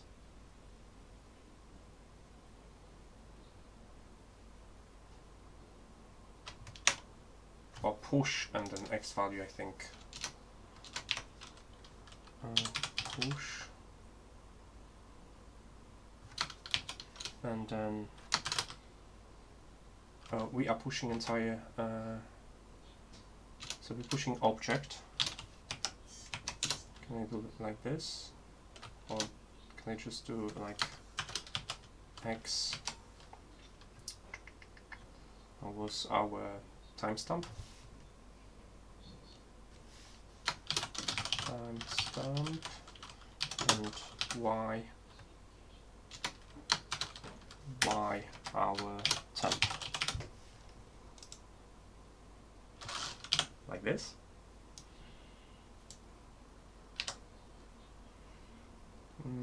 We have any problems here, so what's,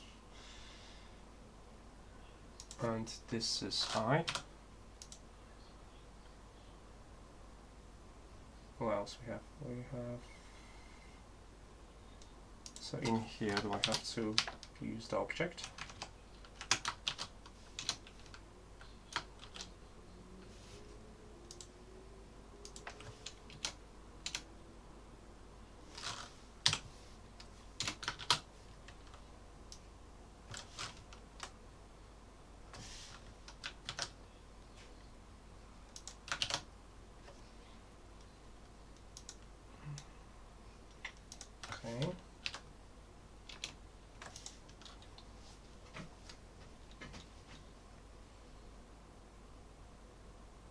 maybe that's gonna work. Maybe. So we need to create a data object, which is gonna be a.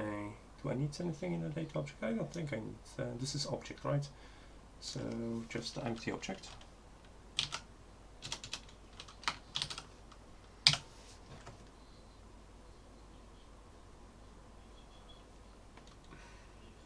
Okay. Do we have to delete anything that is not needed? That's fine. That's fine.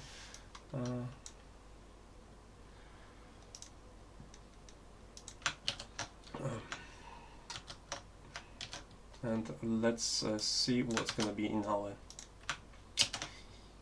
data object when we finish, and let's see what's going to be in our sample when we finish. Okay. It probably won't gonna work without any corrections, but property 0 and undefined, so let's take a look.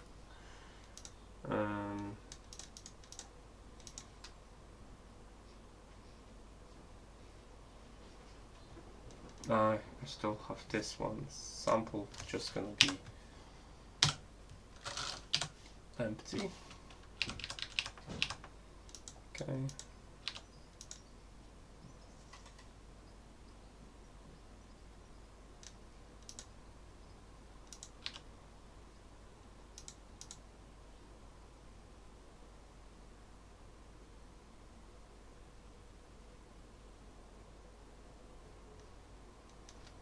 So object data, I think we have a problem in here, which the data isn't really defined, and that's what gives the problem. So let's just give a data and set it to no, just to define it, see what's going to happen. Damn it, it's been a while. No. I'm gonna give up. I'm doing something wrong, obviously, and I'm not 100% sure at what point I have a problem. I've overestimated my ability to push information into the array.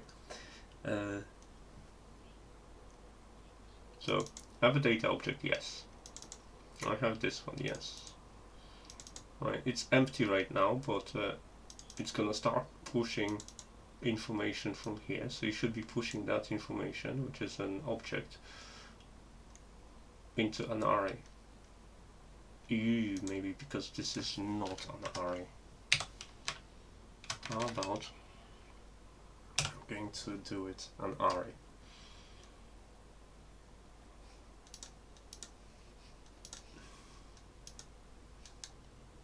Oh, we went to. No, we didn't. You still got a 0 of undefined. Can't read property 0 of undefined.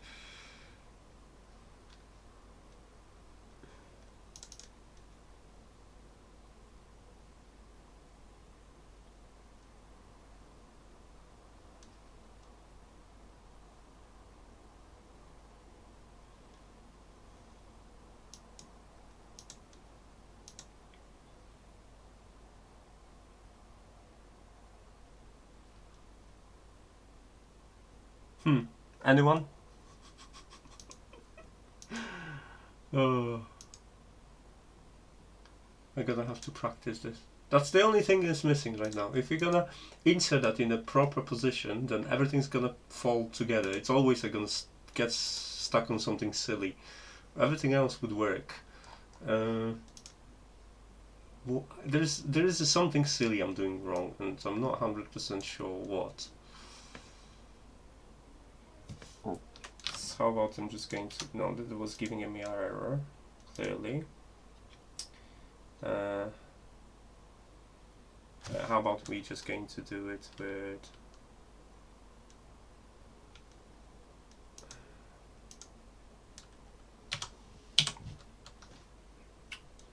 like this. I'm not sure if that's gonna work, but we're just gonna check it. Let's test it with the timestamp. No, there's somewhere else there's a problem before we get to here, which is data. I think there's a problem in here. data.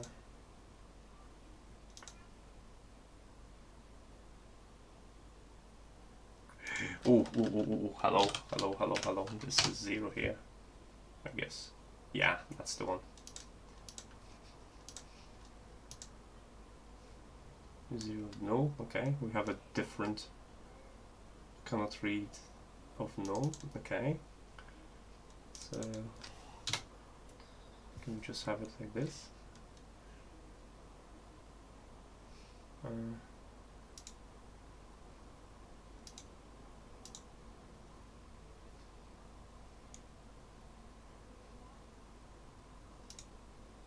We need something here.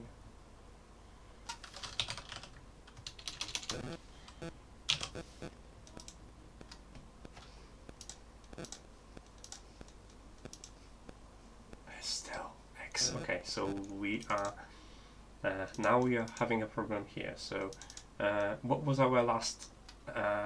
We were pushing here, but there's can't read property X. So still we don't have defined structure in here. That's why it's kicking off, because there is no X and no Y.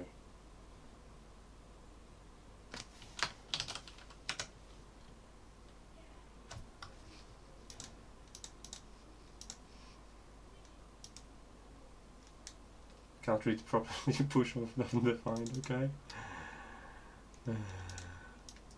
Yeah. Okay, I have some reading to do then, because I've nested myself too many times right now, and I'm stuck in that loophole, and I haven't got a clue what to do next, honestly. I wasn't planning on this being so complicated. So basically, what I'm trying to do is just create this data set, right?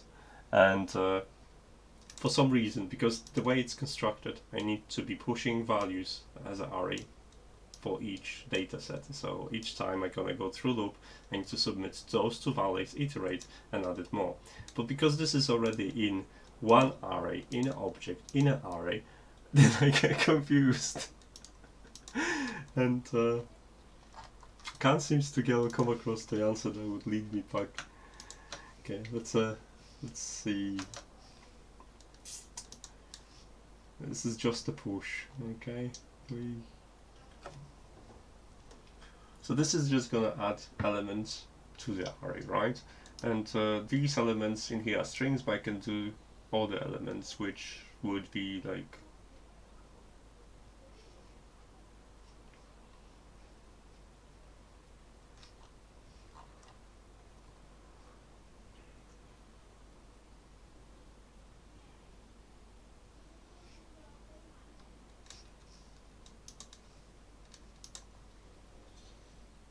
I'm definitely gonna ask a friend of mine who's much better at this than me, and I'm gonna double check it.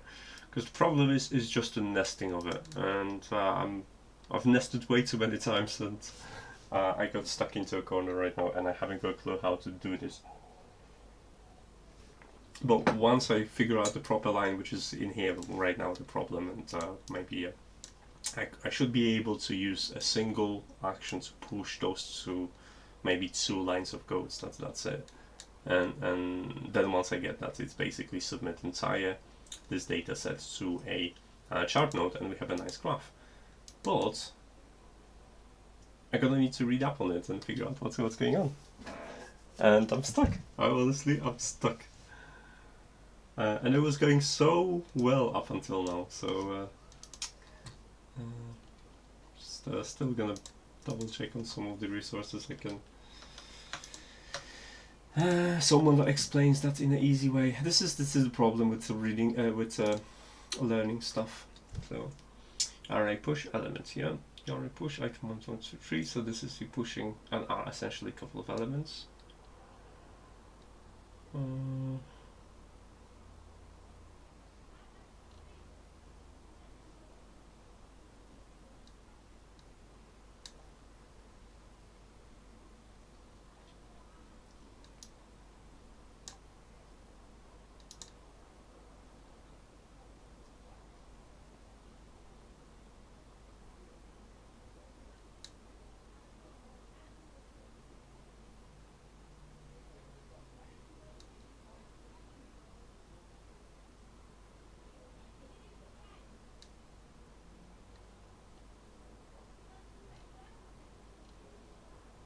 Oh, there's something like, hold on, there is something like this. So we have a,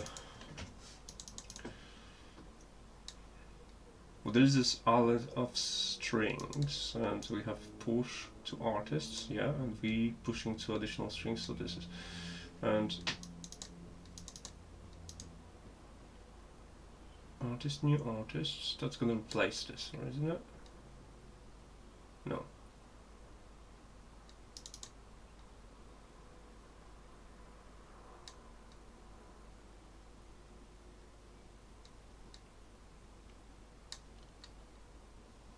Okay, right. This is something interesting here. We have, this is what we have basically. We have an array of objects, right? There's object 1, object 2, and we have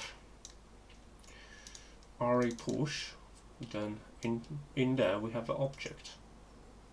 So that should add another one. So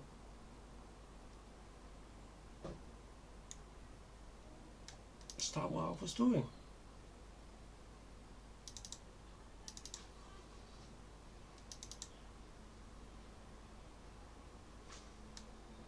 Do I not add the name, the quotation marks to the keys? Because that's the only difference I've done right now. Adding array into the array using push. Okay, so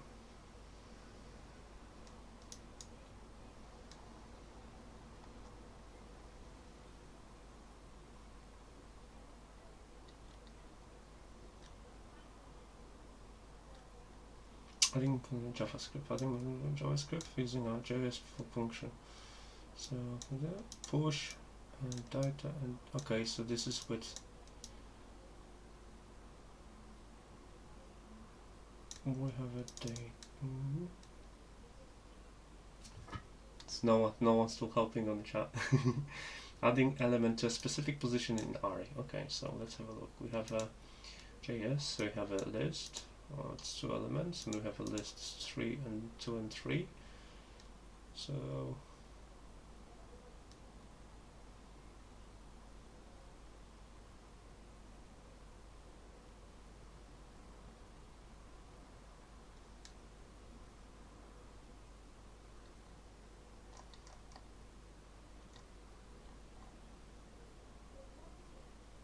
I need this push, and then data, and then info.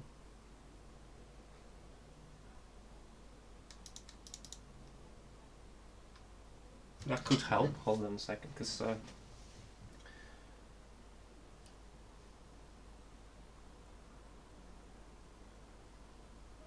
and the output would be additional array here.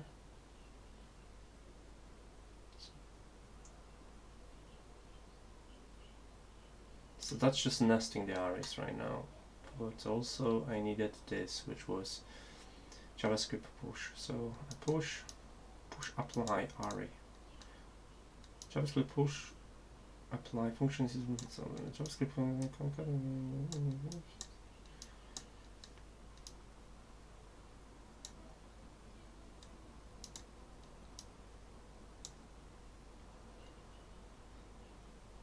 so this will merge. That's not, so it's, I just need a push.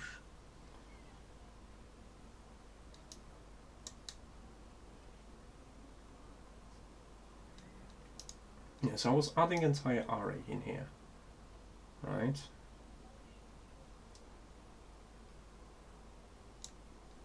So maybe I shouldn't be indexing this, because they're gonna have the timestamps anyway, so it doesn't matter. Array push, and then I have,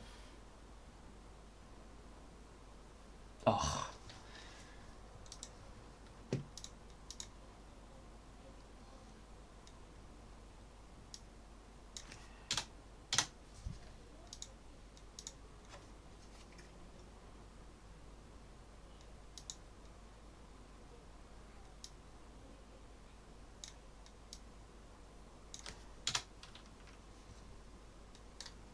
So let's create the first array, which is just, and then we're gonna set it as data. Okay, so maybe let's do this. Let's create a first array. This array is gonna have 2 elements, which is y, x, it's time stamp, y is temp. Okay, so that should give us a data object.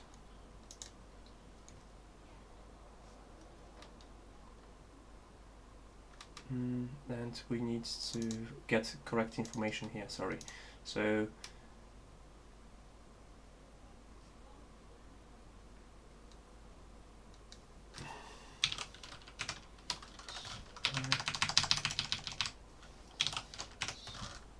because we're taking elements from this list in here, so it's going to be timestamp.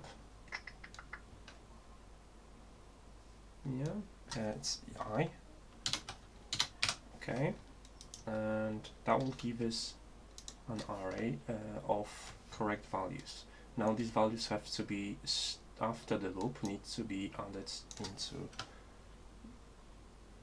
sample. So we have sample equals, we have array, right? Then there was an object, and in object we had data, and here would be a data object, like this. Okay, yeah. Our object data object is going to be our array. Okay, should we try this? Do you think it's gonna work, guys? Probably not. Let's push on undefined, okay? Let's quickly check what we're pushing. Do we have to define it as an array then? Okay. Let's try it.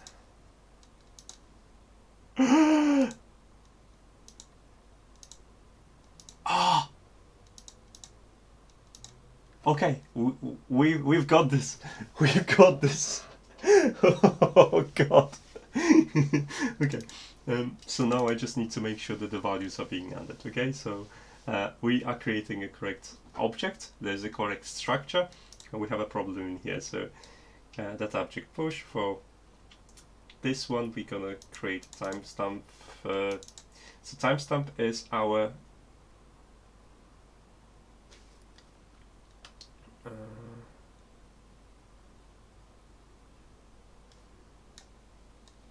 this,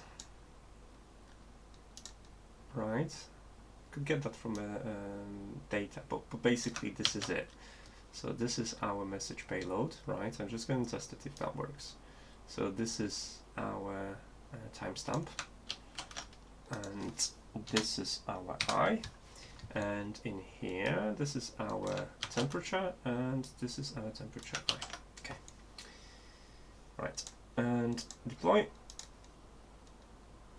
Clear, run it, and please, yes, finally. Wow, yes. Oh, that was fun. So we just have to do this. I think it's in a correct format. Let's see if we can just submit that to a payload, to a chat. But data injected. Okay, so let's take a quick look on. Okay, so we still have to kind of just make sure we have the same outcomes here. So what we're submitting is a data. So what we have, it's okay. So message payload, it's going to be our sample. Okay. Which contains an array. So our sample, it's an array. Then is the data, yes, which contains an array.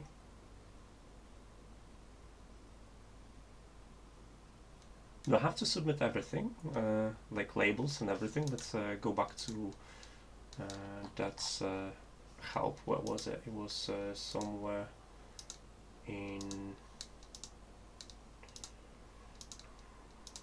I wouldn't close that, would I?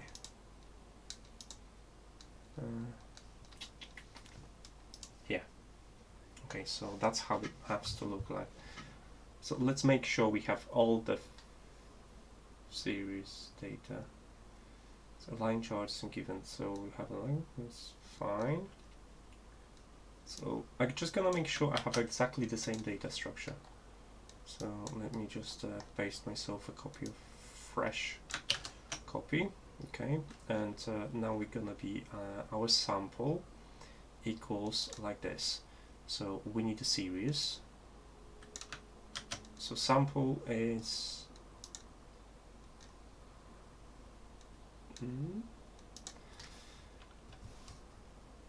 data.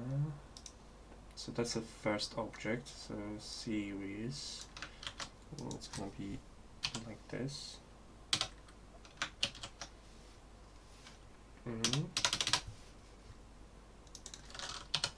Series, data, and labels.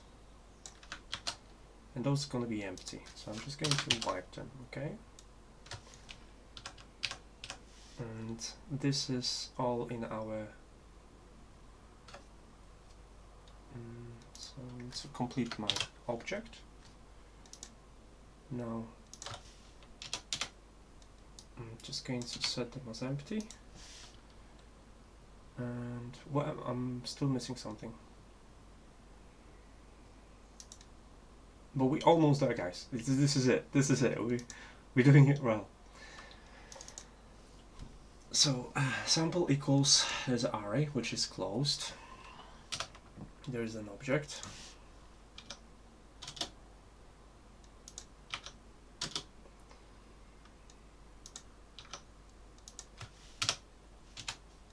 Okay, so what we have in here, so we have a problem here, data. Okay, so that shouldn't be here. And let's double check. So this is an array, yes, of the objects, yes, which has data series labels, and the data is going to be an array. That's an array. Okay, so this is our array. So let's try to submit it now. Clear this. Okay, no warnings. No temperature. Okay, so let's investigate our variable array as well. So x and y, they're correct. Do I have to specify minimum and maximum values? So let's just make sure, like, the minimum is gonna be this. So minimum is this.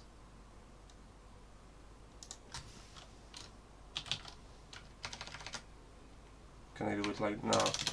I'm just gonna use the fixed values right now, just to see if I can, skip it and produce something. Yeah, okay. Let's give it a go.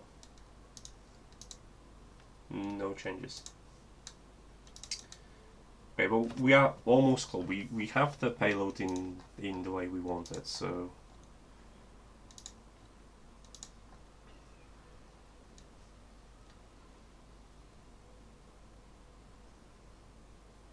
Let's double check the null. So we have. So this is our payload, right? And it's a processor.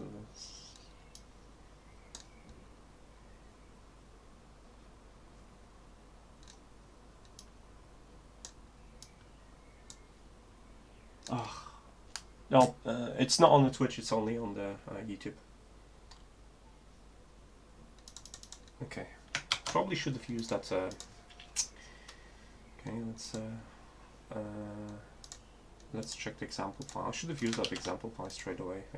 There you go. See, so many things. So timeline function 1.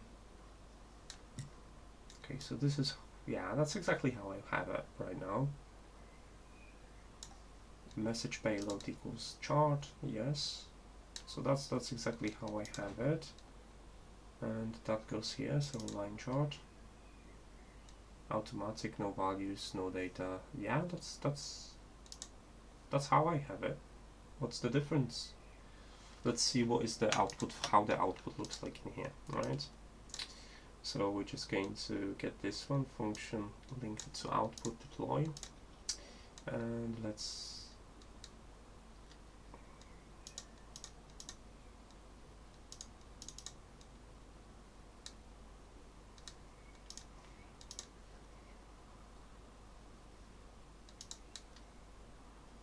so that's how it looks like, and let's take a look at our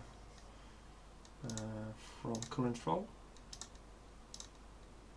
So we have an object, array object, and then we have our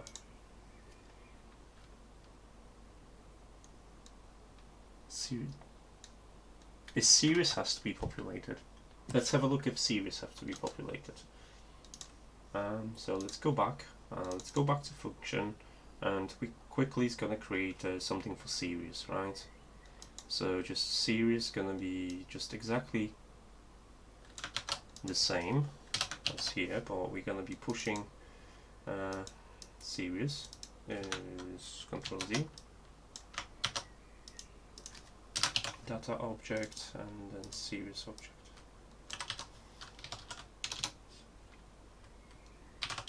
Object. So we have a series object, and we're gonna be pushing just I. That's all. Just a number. I. Okay.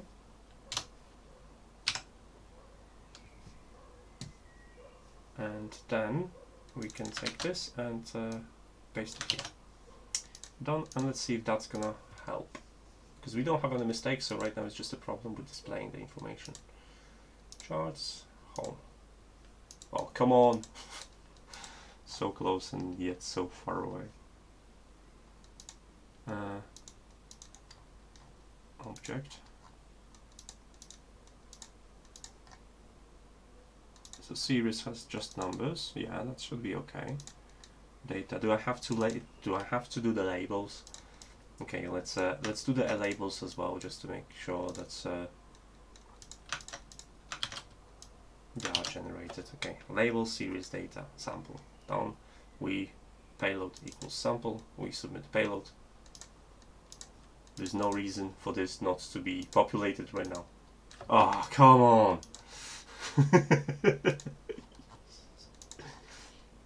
So we have array object and data series and labels. So it's exactly looking like the other one, isn't it? So we have a array object, and then we have a series, data, and labels. So data.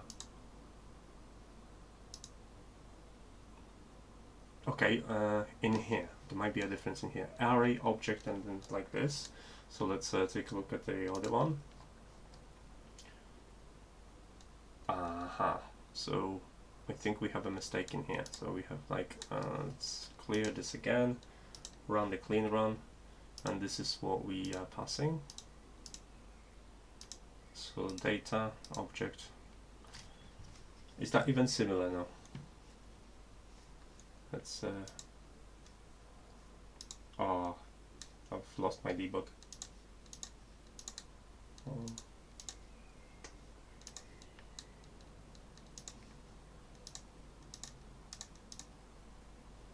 So we have a data.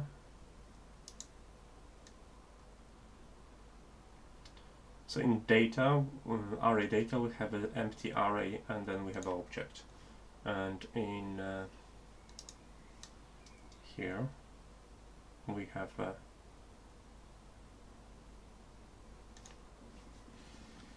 can I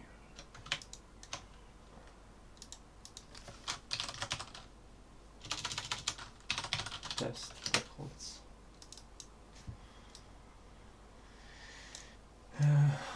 Let's do it this way.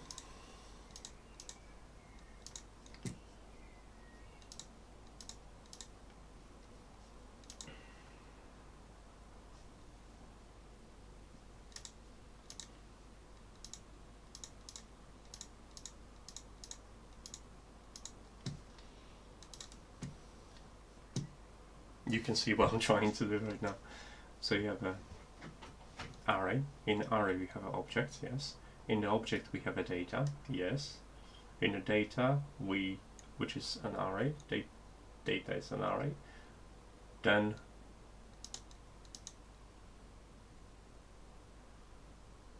we have a, that's the same, because there's this step which is array, it's only a 3 one, so it doesn't group them, but 1 to 3, so 1, so that would be the same, showing like this. Yeah, there's another array in here, so we have yet another array to stick it in. Oh god.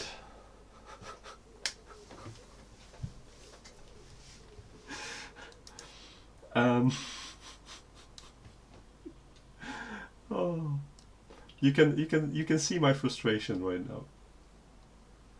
So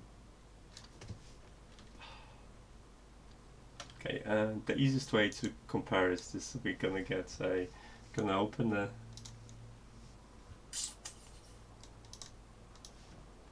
new document. So we have like this. So this is for mine, and here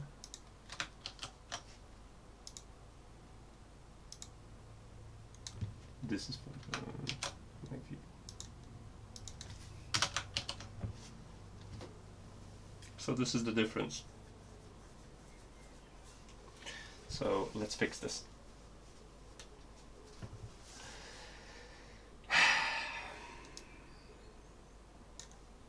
Which one is default one? Because I've got lost. So this is the one, the correct one, right? Yes, because the value is 5. So this is what we're aiming for, and this is what we've got.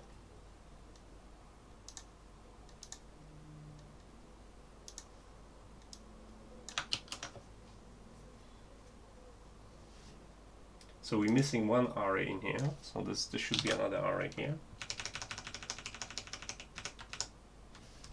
And the payload, it doesn't matter because the rest is the same, I think. Because it starts with a 0 and this is a payload 0. So let's open this function, see message payload equals chart, that's what we've got. So the data in here, as you can see, has 2 arrays. I don't know why, but let's try to fix this. Yet another. So I guess I need to stick that like this. Okay, deploy. And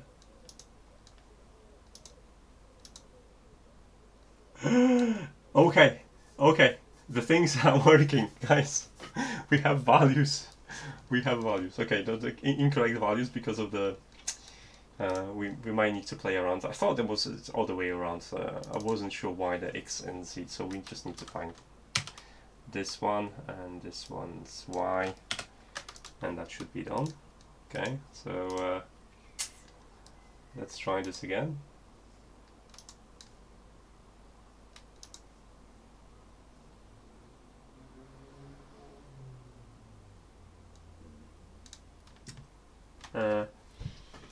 Okay, so there is one point. We have a timestamp and we have a value, but for some reason it's just stacking the time like this. So that's we have a time in a different label, in different axis. So that should be, hold on a sec. So that should be our X, because that's a timestamp. That should be our Y. Okay.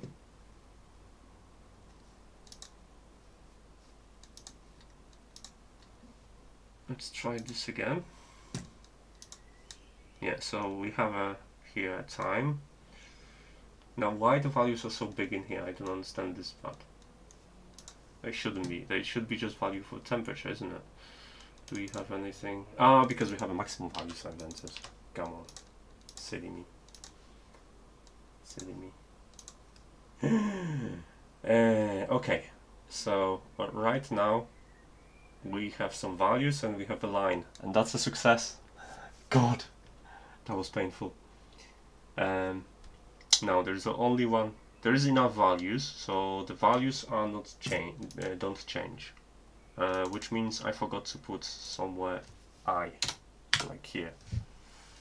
Okay, so let's try this again.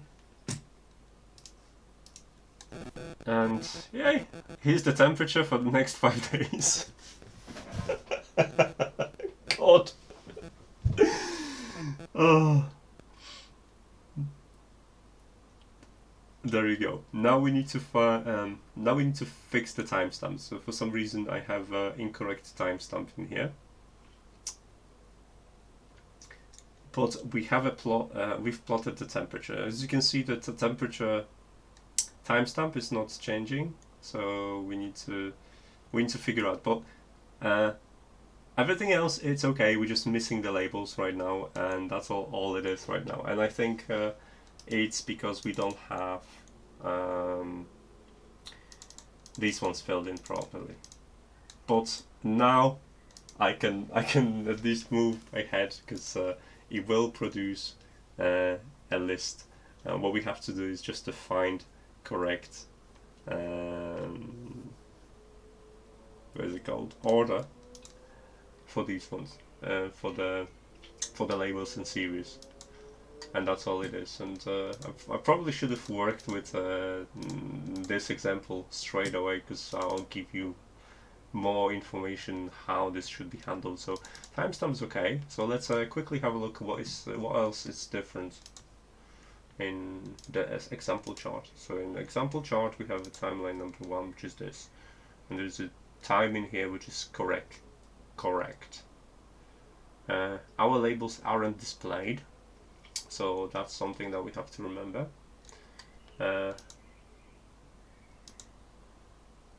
We want something like probably like this. Maybe let's take a look at the timeline 3 code. So timeline 3, it's here.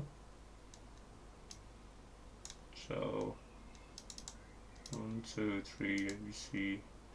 Okay, so that doesn't give us much information.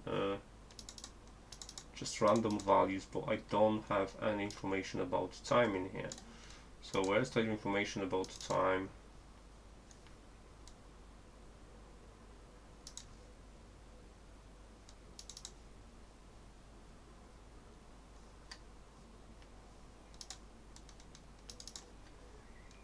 Because this is time in seconds, and that's how we have it formatted, which is correct. Now we have ABC and no labels included. There's nothing else in here, no. So, no. Done. And that doesn't have anything but labels. Setup of the node is automatic line chart. So this one are automatic no data. Okay, so I'm not 100% sure why we're getting some weird timestamps right now. Let me just check my configuration in this. So let's ignore this line, automatic, no minimals. Yeah, that's fine. Okay, and let's see what's that's gonna.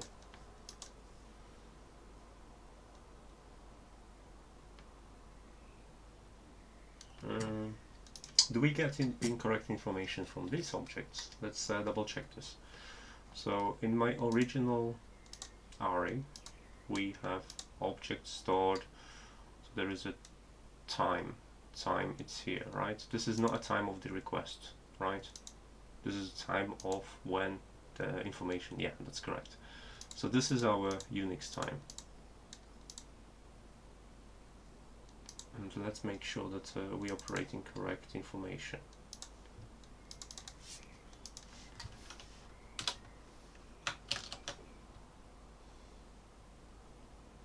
Yeah, so that's correct. Oh, okay. I know what's going to happen, because we are passing a 0 here, and we shouldn't be passing a 0 because we want to pass entire list of messages. So we want to have that drawn from data. So this is already stored in data. So if we're gonna go data, and we're gonna go data, we should, I think, in theory, we should have it done.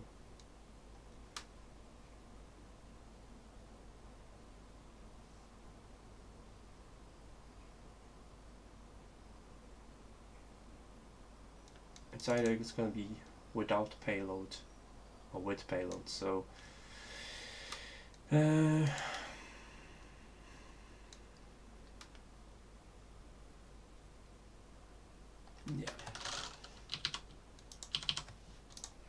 Let's have a look. Let's check the first one.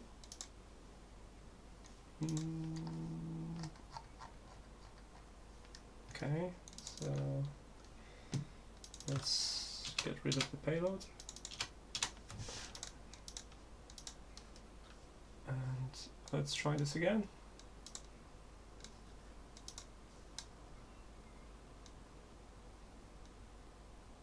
Okay, still not displaying correct time. Not sure why yet, but we are getting there.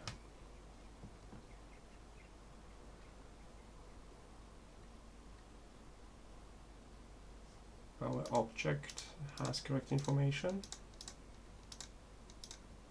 Let's see. We have different timestamps, that's definitely.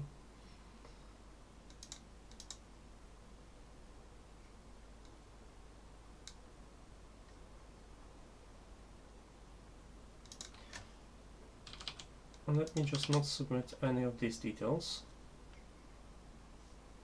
and see what we're gonna get out of curiosity. So it's not translating the time for some reason. This is passed as a number. Do we have to pass as a string? That's another question. No, because it was passed as a number in there. So there's still a bit difference between this and this. Line chart, come on.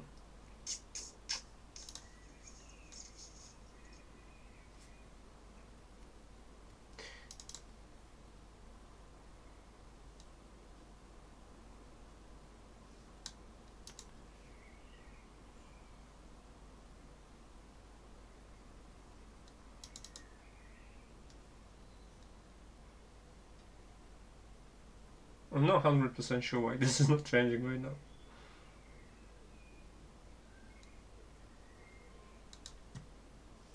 The date seems to be correct on the debug.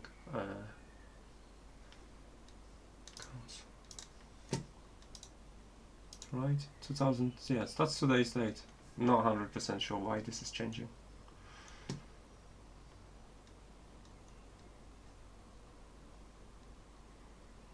The information on the chart, it is displays correct information, but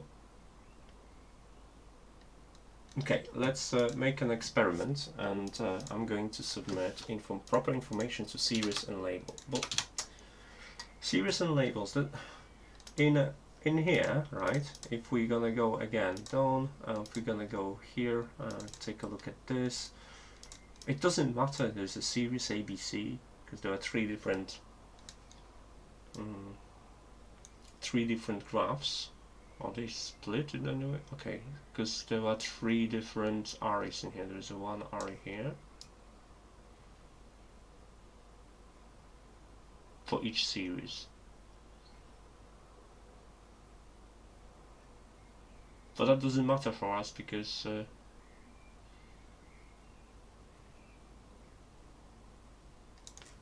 where's else displayed on that? Let's have a look. Charts. Timeline 1. You see here it displays 29 cents, like.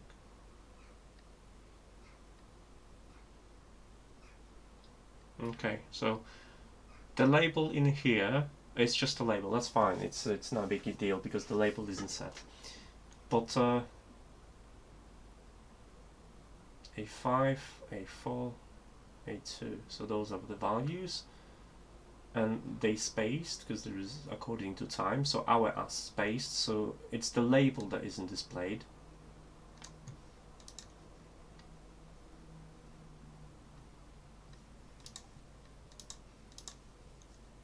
Why the label is countdown? So that's why the labels unchanged, because they're not set. That's okay. So it takes just the default topic or something like that. It doesn't matter. But in here, the timers, they are spaced as hours, but the labels in a chart aren't displayed. It's not displayed correctly. So then we have automatic time, isn't it? Yeah. Let's see what else we can do here. It's automatic. Let's do, I don't know, day like this. See what happens.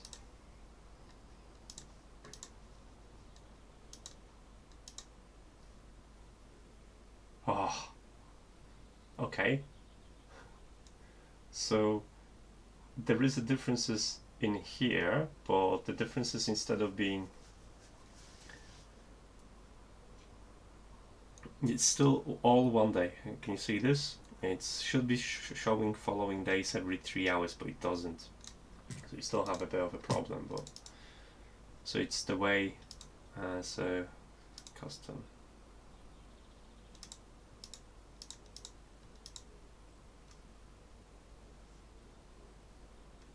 Year, month, date. Is maybe that's gonna be better because we supplying this as a Unix time. I would expect that it's gonna be.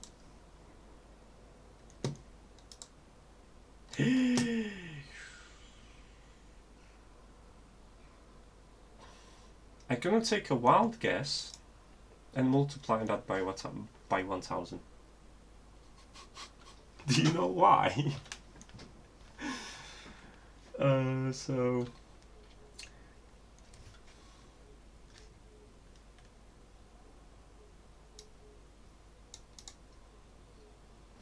can I do it like this?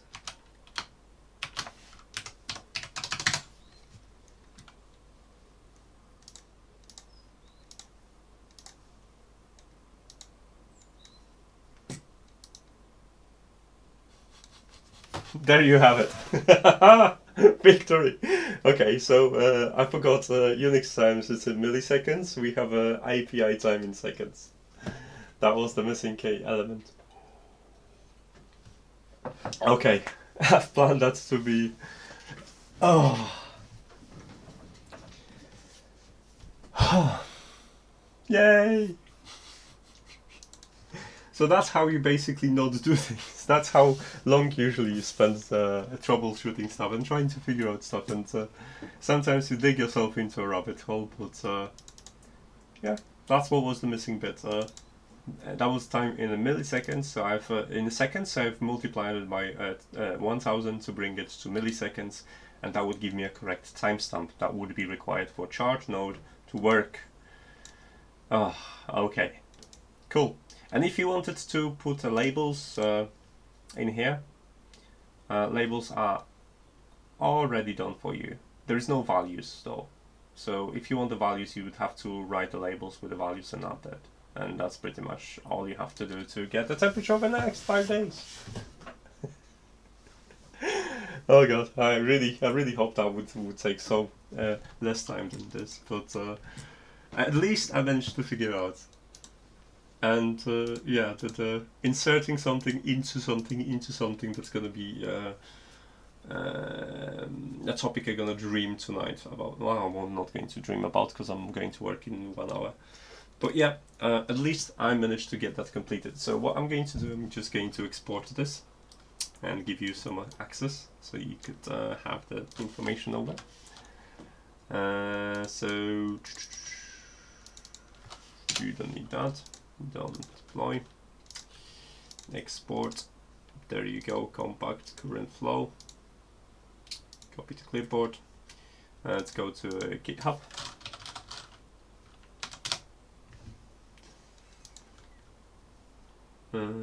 Let's add a new gist. They're happy.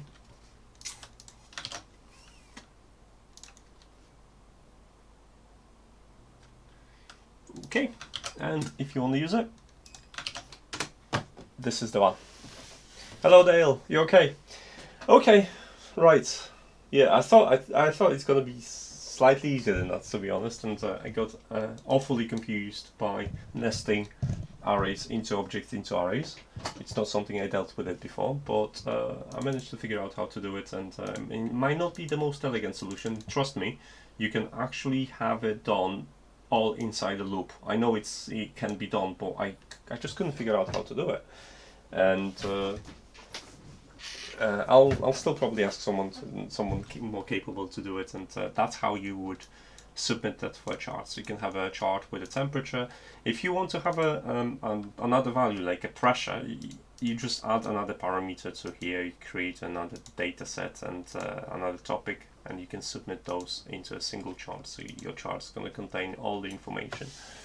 Well, now you can see that tomorrow we're going to have a nice 20 degrees, and at night it's going to be what, 11. Oh, there is a value, 11 degrees, and 19 again after night, and then 14. It's going to be quite nice. A couple of days. I'm almost looking forward to it, but I'll be working.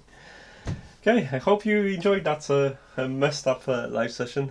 Now you know what it takes to program something in NodeRED, and I use a lot of online resources to get that figure out. Like I said, I'm not a programmer. I'll learn as I go as well, multiple times. So most of the time it's just a matter of googling something enough before you actually find out what to do.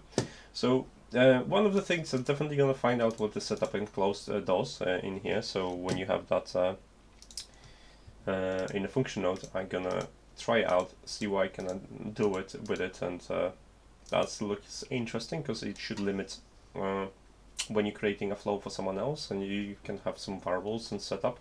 You can just simply do it here, and once someone's gonna deploy it, you could have that environment sent for them, which is great. So yeah, the link is in there. I'm probably gonna have another live stream sometime soon, in a couple of days, and try something new with NodeRED as well. So do let me know if you want to have a look. And that's it. Thanks for all people that actually survived all that torment for 2.5 hours. I hope you didn't get terribly bored. The start was easy enough because I knew exactly what I'm doing, but then I got stopped by that nesting, which was a bit unfortunate, but it's part of the progress, and it's a live session.